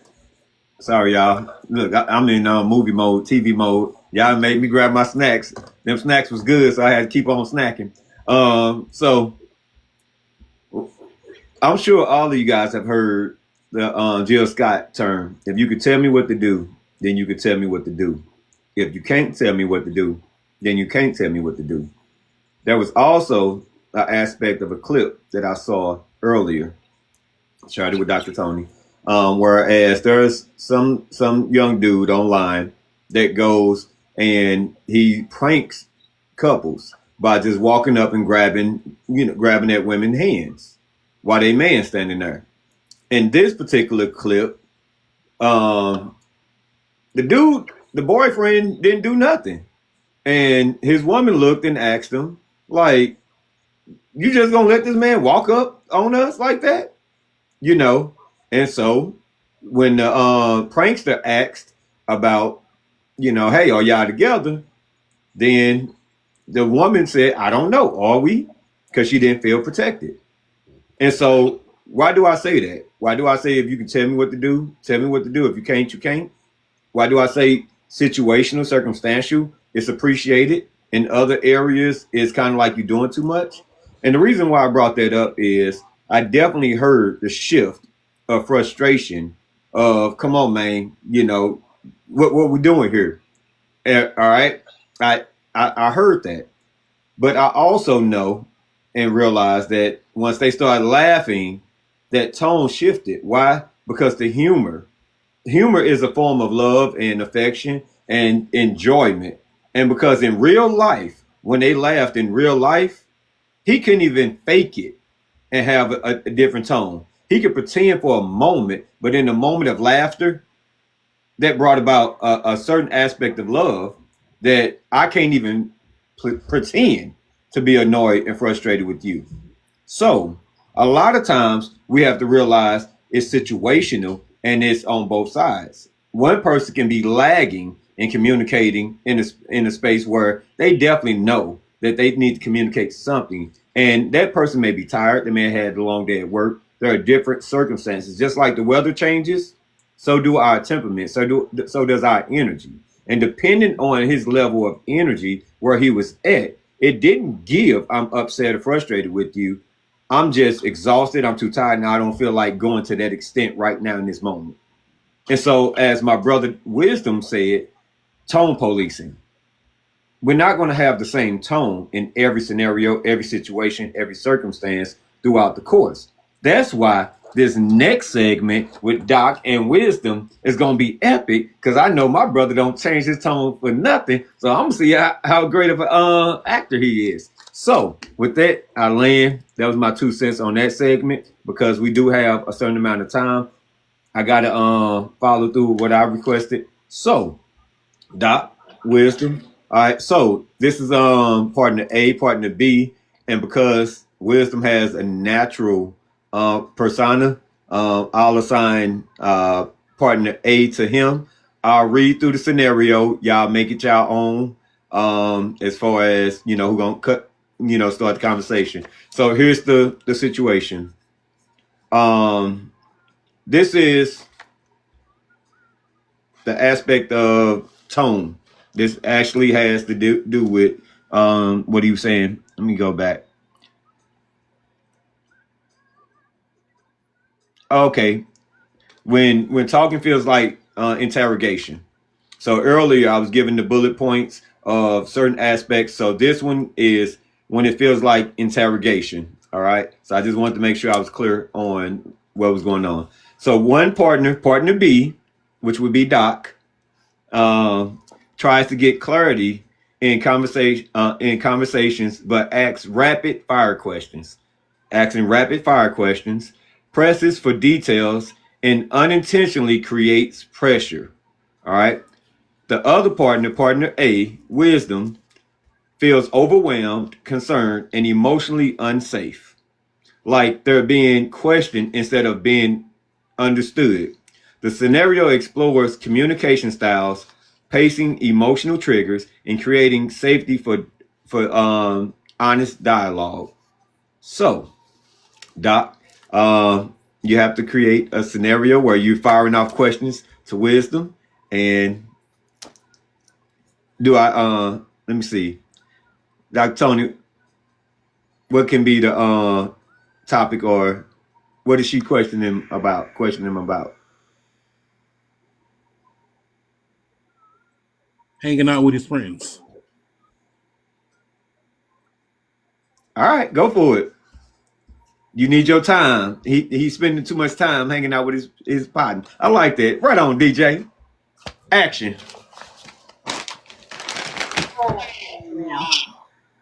Hey, Wisdom Love. I'm trying to get understanding. So y'all had to stay out till 3 a.m. in the morning? I wouldn't say we had to stay after 3. That's just where the night ran. Guys being guys. But I'm really trying to get an understanding. Like 3 a.m. Like really? That's what happened. Yeah, right. That's what men do. They hang out. Nobody's really paying attention to the time. Men just being men. But you're in a whole committed relationship. Make that make sense. I am. I'm a man in a committed relationship. Therefore, when I'm with men, I behave as men do. Wait, hold up. What do you mean, as men do, in a committed relationship? Are you serious right now? Absolutely, I'm serious. I mean, you're asking me in a sense of, it's like almost like you're challenging my manness. Now, I mean, I'm out with men. Men hang out. We party. We drink. We are responsible. So it's almost like you're saying you don't trust me, as you're asking me why I'm out at a certain number of the day. I can be out as long as I want to be out. I'm a man. When I get in, is when I get in. love in our relationship, we are committed to each other. There's boundaries. Like we shouldn't be out at certain times in the night. That just it doesn't make sense to me. It doesn't connect for me. Okay, so you're asking me about a boundary. Whose boundary are you asking me about? My boundary or yours? Because it seems like you want me in the house at a certain time, like I got a curfew. I'm not exactly I'm sure what you're asking about saying. our boundaries because we're in the Uh-huh. we're in the relationship together. You are absolutely right. We are in a relationship together, but whose boundaries are you asking me about? Because I'm hearing a lot of questions, but not enough answer. Who are you saying I got to be in the house at a certain hour for as a grown man? Okay, I understand. I get that. Uh huh. Okay, love. So I will say this. It bothers me that you would stay out at a certain time of night because I don't believe that when you are in a committed relationship that we should be out at certain times. Like we should, honor our relationship and it's about a respect factor. All How right. do you feel about that? I'm gonna say I'm wanting context as to what is dishonorable about the hour that I am out with men where you know where I'm at, you know who I'm at with. What does that have to do with the honor of our relationship? You know where I am, you know who I'm with. What does that have to do with the honor of our relationship? How am I dishonoring our relationship? Maybe because it just doesn't sink to me because it's like 3 o'clock in the morning is like a time that like who's out at 3 like and I'm just being honest with you, so I really hope that you're hearing what I'm saying. All right. Like who is out at 3 o'clock in the morning? Like I can get that if you guys had went out and then like you were back home at 11, that would make more sense, but Mhm. 3, that's just a lot to process. Okay, well, let me say this. The establishment we were in is still open past the hour we were there at. There are other establishments that are 24 hours. So there are workers. There are many people out in the evening between 12 a.m. and 7 a.m. Okay, so people are out and about in the world. I just happen to be among those same people that are out and about in the world. And when the time ended, the time ended. Again, I'm still not finding dishonor. I'm finding something else that's going on. So would you like to explain to me what else it is that is going on about why you're questioning me in such a manner that about my time? Because it's the I time just that you're don't feel like saying, it honors our relationship. It's all. right, and you're not saying how it's dishonorable. You're simply saying the time and the boundary. So those two things I have heard very clearly, time and boundary. Now, how does that partake to dishonor? For me, it's about like my reality of how a relationship moves and has its being. Like it just doesn't process for me. Why are you not understanding this? Because it's something else that you're wanting. Because if I was at work, right, between these hours, would you still say I'm dishonoring you? No. Okay, so then what is it about what I'm doing that's dishonorable? I'm with my friends, Maybe it's that hanging out, love. That's the difference though. so I can't have friends at this hour. Now let me ask you this I question. You mean, said you said okay. being at work would not be dishonorable. Would I not have friends at my job? You would. Okay, so if I'm at my job and I have friends at my job, I'm still doing the technical same thing. Only difference is I'm making money. Now, how is That's that true. dishonorable? Uh oh, uh Really, you oh. got me there. I'll Mm-hmm. land. Okay, all right. And scene. Correct. But I will say, What? I will say this, love. When it comes to a relationship, this is just what I believe to be true. That men that are in a committed relationship, they're just not out at 3 a.m. That's just what I believe to my heart. I And respect. so I think that if we respect each other and we have that understanding, that's where we land. And I think we'll get a better understanding the next time go around. Ooh, look at the comments. I respect that. Oh, And scene. okay. Thank you.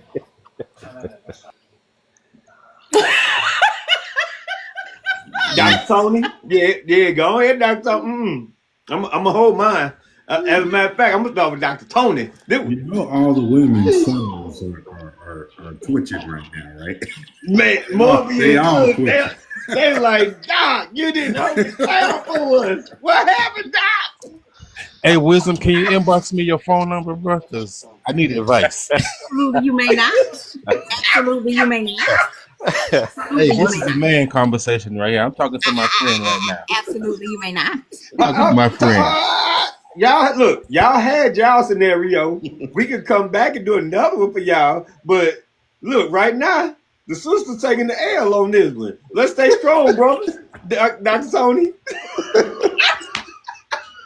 Doc, we gonna act like they not here. We're gonna act like they're not here. Yes, ma'am. I know that was just a scenario. It really was. But I was feeling so defeated the softer your voice got. I'm like, no, stand on business. Stand on business. Joker, no, you ain't finna be out at no 3 o'clock in the morning. That Yeah. it was just a scenario. It's not real life. So I will take a step back. But just so you guys know, that wasn't real. It wasn't, and it was the agree to disagree because what I realized in that moment, this man want to be single.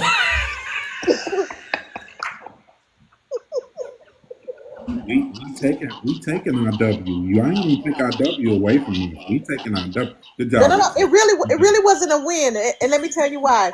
That's driving from the passenger seat. So if you don't understand what's being said, then you know what? Then we're probably totally misaligned. So I'm just gonna go ahead and I'm gonna let you feel like you got it. You got that W, but in all actuality, my mind is somewhere else now. Cause ain't no way in the world We with should be having this conversation at this point. We've already had it at the beginning, so we don't even have to get here, right? We've already talked about boundaries. We already talked about what's acceptable for our relationship. So if something is transpiring, absolutely, we're not at this place. in in Don't in take in, that W right on the singlehood.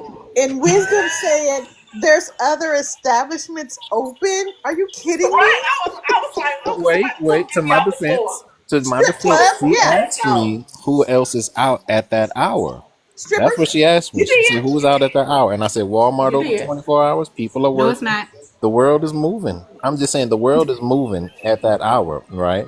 But So they I not in a asked her relationship with if I me. was working Speaks. overnight, Speaks to right? speaks. They I not in a said, relationship with and me. again, I agreed with you when I said if I was working You overnight, did. You right, did. and I'm making money, right, it would not be dishonorable. If I'm hanging out with my friends on my lunch break at my job making money, it is not dishonorable because I'm not making money, but I'm doing the exact same thing, which is where I can see the softness and the understanding of okay, he's still with friends, No, you ain't but he's bringing just home no not money making with money. I have friends. one question to ask real quick. Again, that's what I said. That's why I heard what she said. She had a different understanding of ooh, and I heard it right there. That was when the bend and you all ladies was like, "Oh, don't give him that, girl." I heard in every woman in this panel in chat saying, "Don't give him that." But that's the Yeah. truth of the matter is, in that understanding of the boundary, comes to what she doesn't want me to do. Not for me. It wasn't about me as a man. It's what she wanted me to do for her, and then created the It was her for my us. expectation. So Right. I will say that's why I folded because I was placing expectations on him, right? And I could see in that moment, here I am with an expectation, and who said that he can live up to that expectation? Did we discuss that? So that's why I folded in that conversation. I will say that. So I just have one thing, right? So these situations happen every day. No, it's not a real situation for us, but they happen. Now, would the situation have been differently if him and her were out till 3 a.m. or is it because he was out with his friends? Because him and his friends, that's a relationship in as well that we also have to pour into. So would I have been mean, we would different have if been out at 3 a.m. because I'd be asleep. But yeah, if we were out, to me it would have been different because again, for me, committed relationship is just that. I just do believe that there are respectable boundaries that should be in place when we're doing things. It's not that we're kids. It's just how we honor each other. That's the thing. All right, commercial break.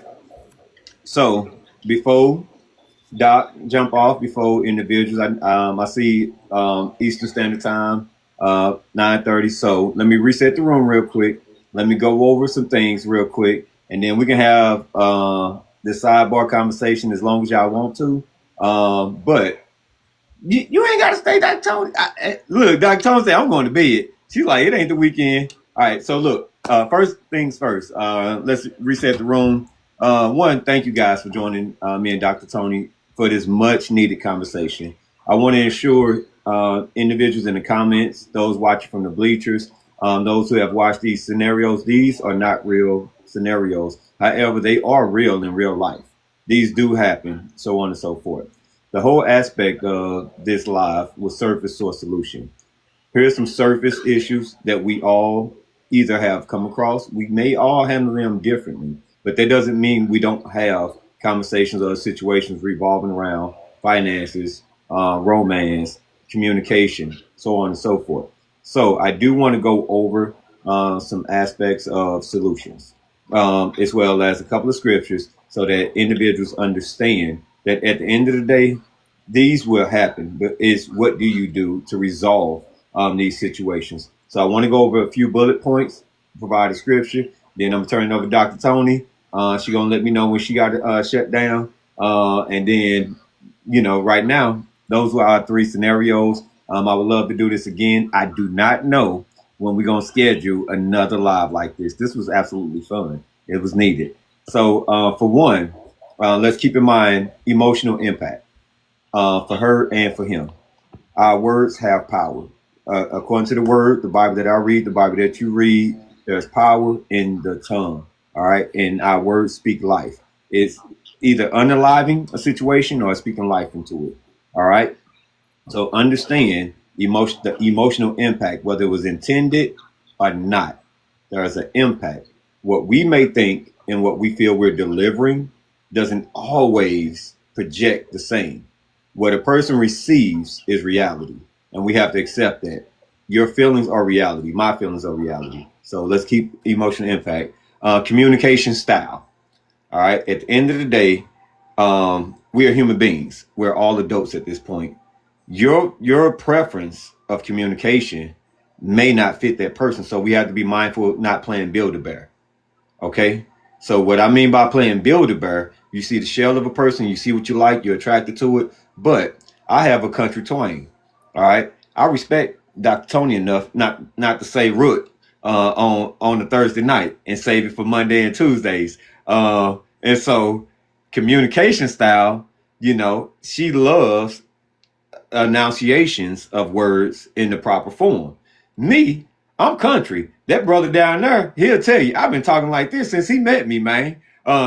Pioneer T. Williams down there. He'll tell you that since he met me, I've always talked like this. And I got mine from talking like my uncle. I take pride in saying mine. So communication styles is something where we do have to, at some point, accept that a person may deliver something a little differently. And more importantly, just like the word, the heart. So you hear individuals say, charge it to the mind, not the heart. Because your mind may have one intention and may deliver something unintentionally. Your heart means well. So if you truly connect with a person, understand their heart. When you get to know that person's heart, and ain't nothing in the world that can turn you away from what they truly desire. All right. So tone, pace, and timing. Okay. We saw in DJ and S. Lee's scenario, the tone, the pace of the conversation, it quickly escalated, it changed, but because of the heart, couldn't even fake the funk. All right. And the timing of it, a person can be drained or whatever the case may be. So we have to be mindful to respect where a person is at. A person may just be waking up. I'm a morning person. Not everybody's a morning person. I will wake up at 4, 5 in the morning, and when I walk into the office, I got all this energy, and people probably just rolled out of bed 5 minutes before it's time to come in, and here it is. I can be loud and energetic and so on and so forth. Everybody ain't got energy like Leo. Leo be jumping rope at 4, 5 in the morning and hitting the boxing bag. Everybody ain't on that timing. All right. Then I got to tiptoe around people at night because, I go to bed at 8:30. You know what I'm saying? Don't nobody hit me up, message me past 8:30 my time. I'm laying down. Just FYI. All right. Emotional safety. All right. I think that's the biggest thing. The one thing when we started off, why did she shut down? Emotional safety. They want to know that we care, especially if they stop speaking, they stop talking, and whatever the case may be. If we're not approaching and saying, baby, are you okay? How can we fix this? So on and so forth. To them, without saying a word, without approaching, that means we don't care. Emotional safety really does mean swallowing our pride and reapproaching the situation, even if we're not at fault. So, sometimes even when you're right, you're wrong. You can be right about not addressing something that you didn't cause. You can be wrong by having a hardened heart, by not making sure that they're in comfort. Emotional safety. All right. It says root causes. I almost said the other word, but root causes. All right. what's the source of what's really going on?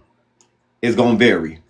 The whole aspect of this God gave me is I sow seeds. That's it. My job isn't to water it. My job isn't to deliver it, so on and so forth. My job is really to present to you what's going on, show you what the word says about it, and give you the tools to repair your own situations. I can't tell you how to fix your situation. So in the situation earlier when DJ was like, "No, man, say your word." He was backing me up. He was putting the battery in my back. He said, "Man, go and say root. Man, don't listen to Dr. Tony." All right. Guess what? He putting the battery in my back, but he ain't got to go home. And no, me and Dr. Tony, this is a scenario, y'all. Me and Dr. Tony are not a couple. We're not involved like that. All right. We cosplaying. So for clarity, so y'all won't get it twisted. All right. So he putting the battery in my back, and when y'all let people, friends, family members, and other folks put batteries in your back and tell you how to handle your situation, that's your fault. They don't live and stay with that person. They not building with that person. Stop letting outside folks put batteries in your back and tell you what they will and what not do. All right. That's a seed. All right. And that's a whole different energy and spirit. All right. And I'm going to say this real quick. Esther was a whole virgin.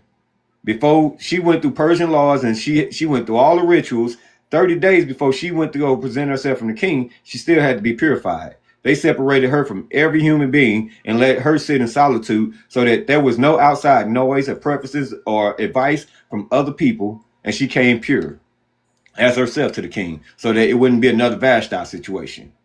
And so we got to get the Vashtis out of our lives. People that's going to be stubborn and stiff-necked toward their spouses and their mates, and stop letting people tell you what you don't have to do or should do to make your situation work. God didn't put them with your person. He put y'all together. All right.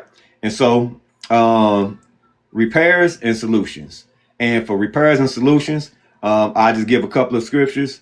Write this down if you got your tablets. And yes, Jess came through here. Jess said, "This look like your morning lives in the morning." You're right, Jess. This is the evening version. I normally don't get to do something in the evening. So yes, it's kind of like Coffee with Leo extended.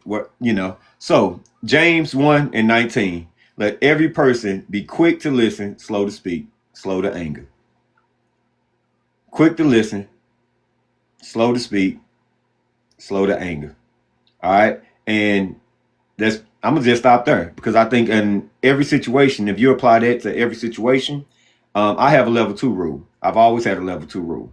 Now, I can go to 3 or 4 and still be okay. But I know this. 1, we can converse just like we're doing. All right. Everybody get understanding. 2, as Doc said earlier, we can agree to disagree, or we can have a change. We can have a difference of opinions on the matter. But 3 is when a person get offended, intentionally or unoffended. And I will tell you this, scientifically, medically, once a person is offended, they don't hear anything past that offense. They keep replaying in their head. They keep replaying in their heart.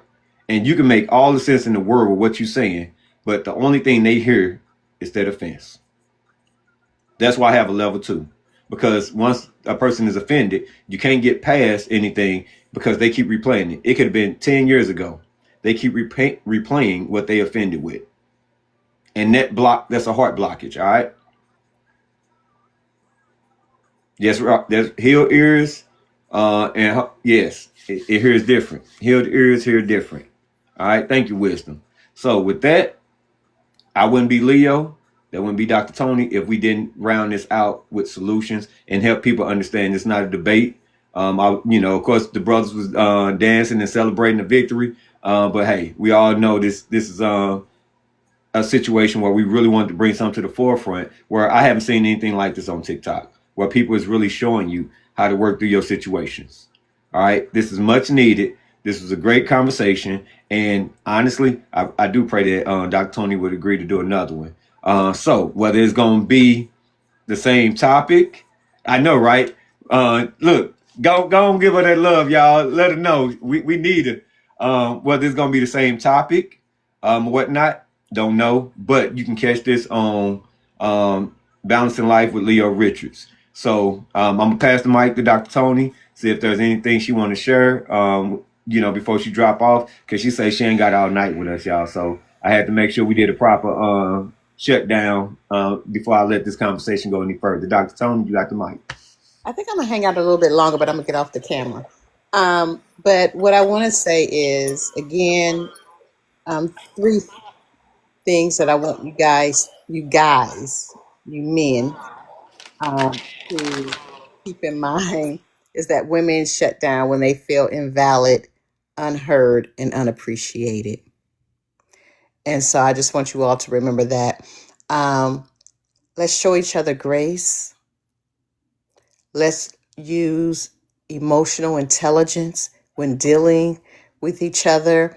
And you don't have to know all the intricate parts of emotional intelligence. All at the bottom line is that just consider someone else. Consider the other person. That's all. Nothing deep, no big words, just consider. And if you treat that other person like you want to be treated, if you talk to that other person like you want them to talk to you, then you'll be all right. And so just show grace. Um, let's do better in shutting down. Let's not be so quick to shut down. And let's try to communicate better. I talked about earlier that we give notices, right? Our notices don't come into the form, don't come with a big red paper that says, I'm about to shut down. And it may need to come like that, but that's not what we do. We put little fillers out there and say we getting ready to we don't say we get ready to shut down. We give other little fillers. So we have to do better in communicating so that they could hear us, because they can't hear what's not being said. And so I will land there and turn my camera off. All right, Esley, stop looking at the comments. Oh man, oh man. All right, so look, it's open mic. It's open mic. So if anybody has anything that they like to share, please feel free. Go ahead, Doc. With Dr. Sutter, I gotta run. But I did want to say this was one of the things that I speak very heavily on, and I know that a lot of other people do, like you hear it, and we heard it tonight, was about alignment. One thing that I know that is real about alignment is that alignment makes the relationship feel like a safe place to be in. Period. I don't care what you're doing. And so when you are not in alignment, this is where we find ourselves like we literally are unheard, because that's a thing, right? Unsupported, that's a thing, right? Being misunderstood, frustrated, all those things that come with it. So this is why alignment when it comes to being in a relationship, and for me it's really not even just about the relationship, it is about getting to the place of covenant in marriage. And so that's the ultimate commitment for me. So if I am going to be partnered with you and we're going a distance, these things are very important, so I need to know that we are in alignment. And so that's important because I need my peace, and alignment protects peace. If I may, right on the back of that, it's just an epiphany of sorts for me, if I may share real quick. Um, as we use this word so much and we hear it so frequently, the safe space word, and I want to echo for what my good colleague here, Doc, says. I just want to say this for everybody. Safety is not a word. Safety is a feeling, right? Because I can't believe, right, what you say. I can believe what you do. And this is where we are in the consistency aspect of, if you're telling me I'm a safe space, I'm a safe space, I'm a safe space, but your action doesn't equate, I don't feel it. Because again, I say people perform what they feel when they feel it. If you go into a space and the energy is good and the atmosphere is good, hey, you right on in there. It's a good, what they say, vibe, right? The vibration is good. You perform in that. If the energy is not good, if the faces ain't looking right, you got to go. You want to get up out of there. Don't nobody have to tell you this is not a good space. Your body alerts you. The hair on the back of your neck stand up. It's a feeling more than it is a word. So when people are trying to convince you by mouth, then people are suspicious. And this is where we don't need, again, word salad of sort. We need performance. We need behavior. I can't believe what you say when I see what you do. Okay, and that's not me. That's I think the good brother James Baldwin. So let's just keep these things in mind to simplify the situation to our energy, to our behavior, in the patterns that we want to exhibit. When a woman says she's a wife by her behavior, we don't need to hear what she says. We need to see what she does. And the man the same. If he's a husband, don't tell me that, sir. Show me that, sir. So let us not choose to be upfront trying to convince people, because it's easier to convince someone, that they have been fooled than it is to tell them they've been fooled. You understand what I'm saying, y'all? So I just want to, just throw that out there as Doc was speaking. I always catch epiphany. So I'm I on just land. Go want ahead, y'all. everybody in the live to know that that's my husband for tonight, and I'm gonna stick by him. Thank I you, Doc. knew it. Thank you, Doc. Woo. And I'm gonna stand by him. It's my turn to talk. I forgot what I was gonna say, man. Doc made me forget. But this was good. This was good. The only thing I will add is, golly, man, it was good too. I can't remember what it was. All right, well, somebody else want to take the mic from that dude? Why, Don't worry about it. I'll just say, good night, everybody.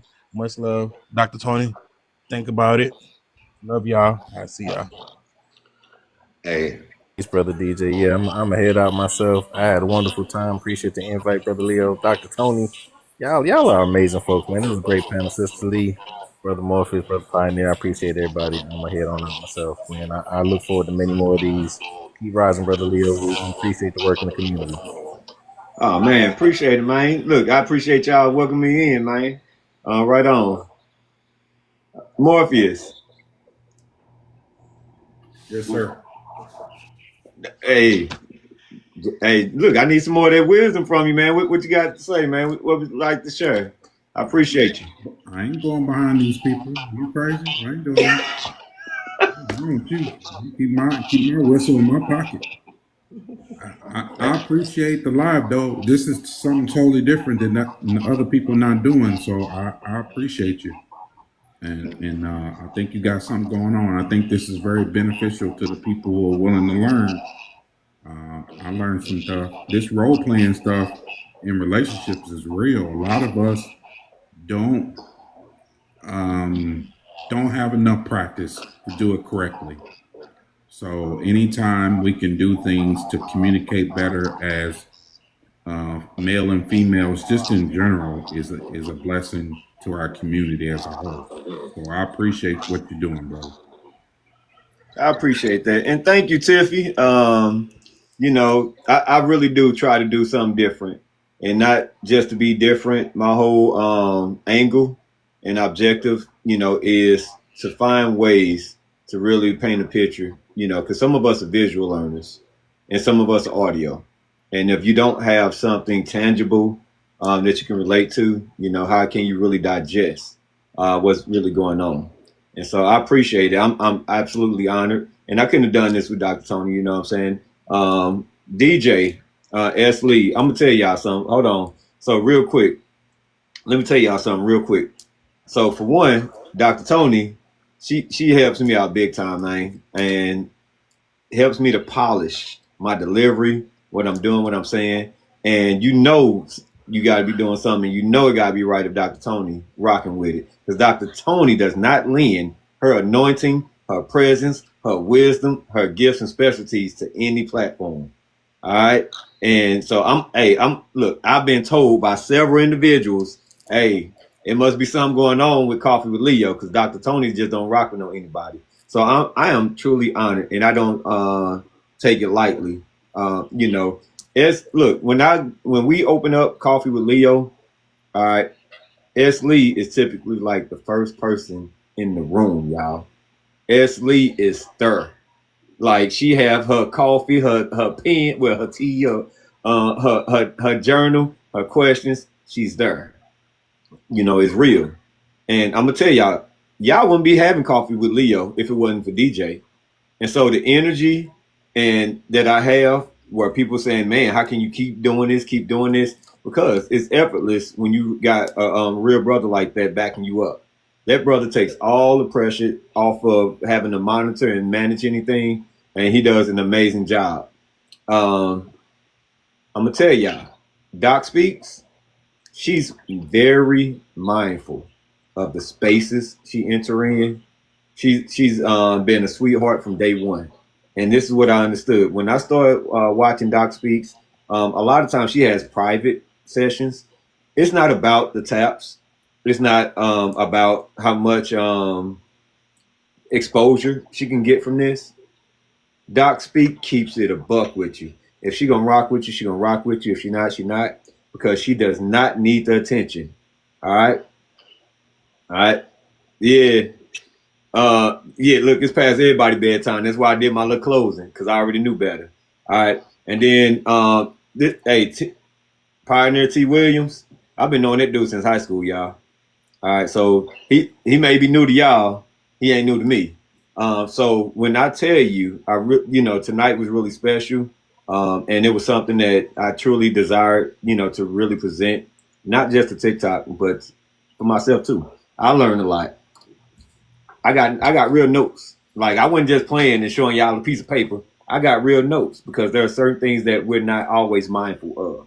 So with that, I appreciate you guys. Thank you for your tapper, Doc. I didn't even realize got 40 of them things up there, man. I was trying to tap more, but when I talk, I can't tap and talk at the same time. So I didn't get to the numbers that I wanted to try to help the live to get to. So. All right, well, I ain't gonna hold you. I'm acting like it's the weekend, like I ain't got to be at work tomorrow. It's already my bedtime. So, love y'all with the love of the Lord. Peace and blessings. Ain't nothing y'all can do about it. Thank y'all. We had people that hung out for this whole show, y'all. Much blessings. Thank y'all for the gifts. Thank y'all for the shares, the likes, all of that. I'm not even big on all of that, but hey, it means something. And to look up there and see that some of y'all have been rocking with us from the beginning. Means it was something special. So thank y'all. You got anything else to say? Please give it consideration because your voice is definitely, and I say it all the time, but I think I can convince her if I hug her like long enough, y'all. But your voice, it is a good balance, and I appreciate what you and Leo are doing. So definitely give it some consideration based on your schedule. It is needed, and it's definitely some beautiful seeds that you're sowing when you do it. So don't discredit it, please. Just consider it. Please. Thank you. And Leo, I just want to say real quick, this definitely lived up to the hype, the expectation. It definitely did. I just want you to know that. Thank you for having me up. But now I gotta go feed that man. We gotta go figure out what we finna eat. Hey, thank y'all for having me. This is my first time doing this. So if I cut y'all off early on, I didn't know how to do this, so it might have cut y'all out. So it wasn't me cutting y'all out. It was me not working this thing right. So apologies. Love y'all, man. It was amazing. Thanks for having me. Y'all have a good night. Thank you for joining. Yes, ma'am. Appreciate it. Last word, more? All right. All right. Peace and blessings, y'all. Good night. Drop me down. Thank you, Leo. I got you, man. I don't even know how to get off this thing.